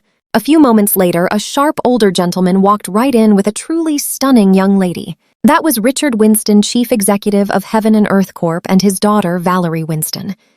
The Lancaster family immediately swarmed them, buzzing with incredibly enthusiastic greetings. These two families had been secretly planning a huge strategic marriage alliance for months between Mason and Valerie. While chatting, Valerie's eyes quickly scanned the massive room and spotted me just chilling on the couch. She scowled instantly, her voice totally dripping with absolute disgust. "Why did that trashy kid come? This is a top-tier elite event. Does he even deserve to breathe our air?" I calmly looked up, caught her glaring, and then glanced right over at Mason. "Oh, Valerie, if you only knew the truth. I was absolutely positive Mason had a secret blackmail file on her. His phone was totally packed with wildly entertaining, scandalous pictures of this pure heiress." Hearing her harsh insult, the Lancasters just forced awkward smiles. Nobody defended me. They totally agreed silently. I was basically an embarrassment to them. Richard Winston, a seasoned corporate veteran, instantly noticed this tension. Not knowing the full family drama, he quickly shushed his daughter to avoid any scenes. As the place completely filled up, Arthur took the stage, giving an inspiring speech to massive cheering. Mason was up next. He stepped up with his chin held super high, looking like the ultimate brilliant young executive. This was Arthur's ultimate test for him, a chance to prove his worth to billionaire investors. On stage, Mason was incredibly eloquent and commanding. The crowd whispered in total awe, "What a truly brilliant young guy. His future shines." Even as an adopted kid, he looked totally ready to lead the Lancaster empire. Richard and Valerie Winston watched from the front row, smiling proudly. They genuinely felt they had picked the absolute perfect son-in-law. Now pay close attention to this next part. I secretly sneaked backstage straight to the main laptop. When the tech guy looked away, I super casually pulled out Mason's flash drive, plugged in my phone, opened his hidden folder, set up a wild autoplay slideshow, and quickly reconnected the massive display screen. Meanwhile, on stage, Mason was delivering an absolutely incredibly powerful ending. The massive crowd was completely silent, hooked on every word. But suddenly, everyone's faces completely morphed from pure admiration into absolute shock, horror, and wild amusement. People gasped. Dozens of folks whipped out their phones to record. Mason smiled proudly, thinking he had captivated them. But then he noticed Richard and Valerie. They were definitely frowning. Pale and totally furious, they looked ready to absolutely destroy him. They literally jumped up from their VIP seats and aggressively charged the stage. Down in the front row, Arthur, Evelyn, and Lily screamed in total panic to shut that massive screen off. Totally confused, Mason spun right around to check out the massive display screen behind him. You and I both know what happens next. Instead of boring corporate charts, the giant screen flashed Valerie Winston's incredibly scandalous secret photos. There she was, looking super messy and heavily intoxicated, striking wild poses with a whole revolving door of different random guys. The ballroom erupted into total chaos. Is that Valerie? Oh my gosh, it is the Winston heiress. I heard they were arranging a marriage. Well, that is absolutely totally canceled now. Valerie just stared blindly at the massive screen, completely losing her balance and collapsing down. She always truly thought she was this sophisticated elite, just partying super hard to blow off some youthful steam. Now her absolutely craziest hidden secrets were broadcasting in 4K to city elites. Her prestigious reputation was instantly and completely ruined. Richard Winston was completely purple with rage. This ruthless boss had no single clue how to actually fix this massive disaster. Mason stood completely frozen, totally terrified and shaking. Why are Valerie's secret photos showing up? These crazy pictures were his ultimate secret card to completely control Valerie after they eventually got married. How on earth did they end up on the main screen before he could even process the disaster? A massive fist slammed his jaw. Smack! Richard Winston reached the stage, absolutely roaring that he was going to ruin him. How has our family ever wronged you for you to humiliate us like this? I will make you pay for this deeply. So what do we take from this? Karma is wild. Mason, feeling super dazed, quickly scrambled up, desperately trying to defend his ground. Stick with me! We are diving into an epic showdown. The boss and Golden Boy wrestled, but the older man quickly lost stamina. Seeing Mason clearly getting the upper hand, Evelyn almost rushed right up to stop this wild fight. But realizing her precious son was totally winning, she stopped and just watched coldly. Suddenly, Valerie unleashed an absolutely wild, ear-piercing shriek. Grabbing a massive, heavy metal centerpiece right off a table, she bolted up those stairs and launched it directly at the laptop. The screen finally blacked out, but it was way too late. Dozens of guests already saved the scandalous photos right onto their phones. The terrible damage was completely permanent. Valerie dropped to her knees, crying hysterically. "It is all your fault, Mason," she shrieked, lunging at him. "I will ruin you," she joined her furious father, throwing wild, vicious punches directly at Mason. Now, trapped in a totally unfair 2-on-1 brawl, Mason got overpowered. Beaten straight into the floor, he curled up, completely shielding his head from the endless kicks. Meanwhile, the billionaire crowd just watched with absolute fascination, gossiping super loudly about it. I honestly cannot believe the sweet Winston girl is actually this wild. Sweet, she is a total mess, but Mason is absolutely ruthless, broadcasting her super private pictures to everyone here. He gave the Winston family 0 escape routes tonight. This kid is incredibly dangerous. We definitely need to avoid him completely. I casually leaned against a nearby pillar, swapping camera angles on my smartphone to snap high-quality, rapid-fire photos of Mason getting absolutely wrecked on stage. Looking at this masterpiece gallery, I chuckled. Watch closely, Mason is so incredibly screwed. The Winstons are going to want absolute payback for this. Up on stage, Mason was looking completely swollen, a total wreck after taking hits. Richard and Valerie were still furious, completely gearing up to launch another barrage of kicks. Finally, Arthur and Evelyn rushed the stage, frantically pulling them back. "That is enough! Stop hitting him!" Arthur yelled. "Richard, I totally get why you are furious, but we must sit down and talk. Violence solves absolutely nothing." Richard sneered, spitting on the stage floor. "The Lancaster family raised an absolute psycho, and you want to talk? This is not over. You just wait." Valerie glared straight at Arthur with pure hatred. "If the Lancasters cannot give me a proper explanation, I will make everyone pay." With that epic threat, the Winstons grabbed their stuff and stormed right out. Arthur watched them leave with a bitter, exhausted smile. As a father, he could not deny that Richard's anger was 100% justified. His disappointment in Mason was simply immeasurable. Back at the huge mansion, Arthur totally unleashed his absolute fury. "You have disappointed me beyond words," Arthur roared, glaring right at Mason's heavily bandaged face. "Every single thing I invested in you, every high expectation you completely destroyed today, I gave you perfection. If you had just delivered a completely normal speech, your shiny future was guaranteed. But to vent a petty grudge, you publicly broadcasted Valerie's secret photos. You did not just totally humiliate us. You made an absolute mortal enemy out of the Winston family. What is wrong with you?" Wincing in extreme pain, Mason desperately tried to defend himself. "Dad, I swear I did not put those pictures up. My presentation was perfectly normal. Why would I be so stupidly reckless to ruin Valerie publicly? That does not benefit me at all. Someone totally framed me." "Dad, you must believe me." Evelyn backed him up. "Exactly why would Mason do that? Someone definitely sabotaged his presentation." Arthur frowned deeply. "Framed by who? Name them." Mason completely froze. "We both know what happens next." His eyes darted around instinctively, pointing a shaking finger at me standing quietly in the corner. "It was Leo. It absolutely has to be." Leo, Mason gritted his teeth. "He was so jealous that I stole the spotlight, so he set me up, while the Winstons were completely wrecking me on stage. Mom, Dad, and Lily all desperately tried stopping it. Only Leo was mysteriously missing from the crowd. He must have been the one who secretly hacked the laptop." Evelyn snapped her furious gaze toward me. "Leo Mason is your brother. How could you be so totally vicious and actually frame him like that?" I blinked innocently, pointing at myself. "Wait, me? You are accusing me? Where is your proof? Because without real proof, that is just slander, buddy." Mason laughed coldly, acting like a desperate cornered animal. "Proof? Why don't you prove it wasn't you if you are totally innocent? Where were you hiding?" Arthur's highly suspicious gaze immediately shifted right over to me. Back in the day, he totally would have believed I was innocent. But lately I was acting absolutely unhinged. I literally extorted $500,000 from 4 different dads, so it was entirely possible I actually pulled off this wild sabotage. I chuckled, totally unbothered by their interrogation.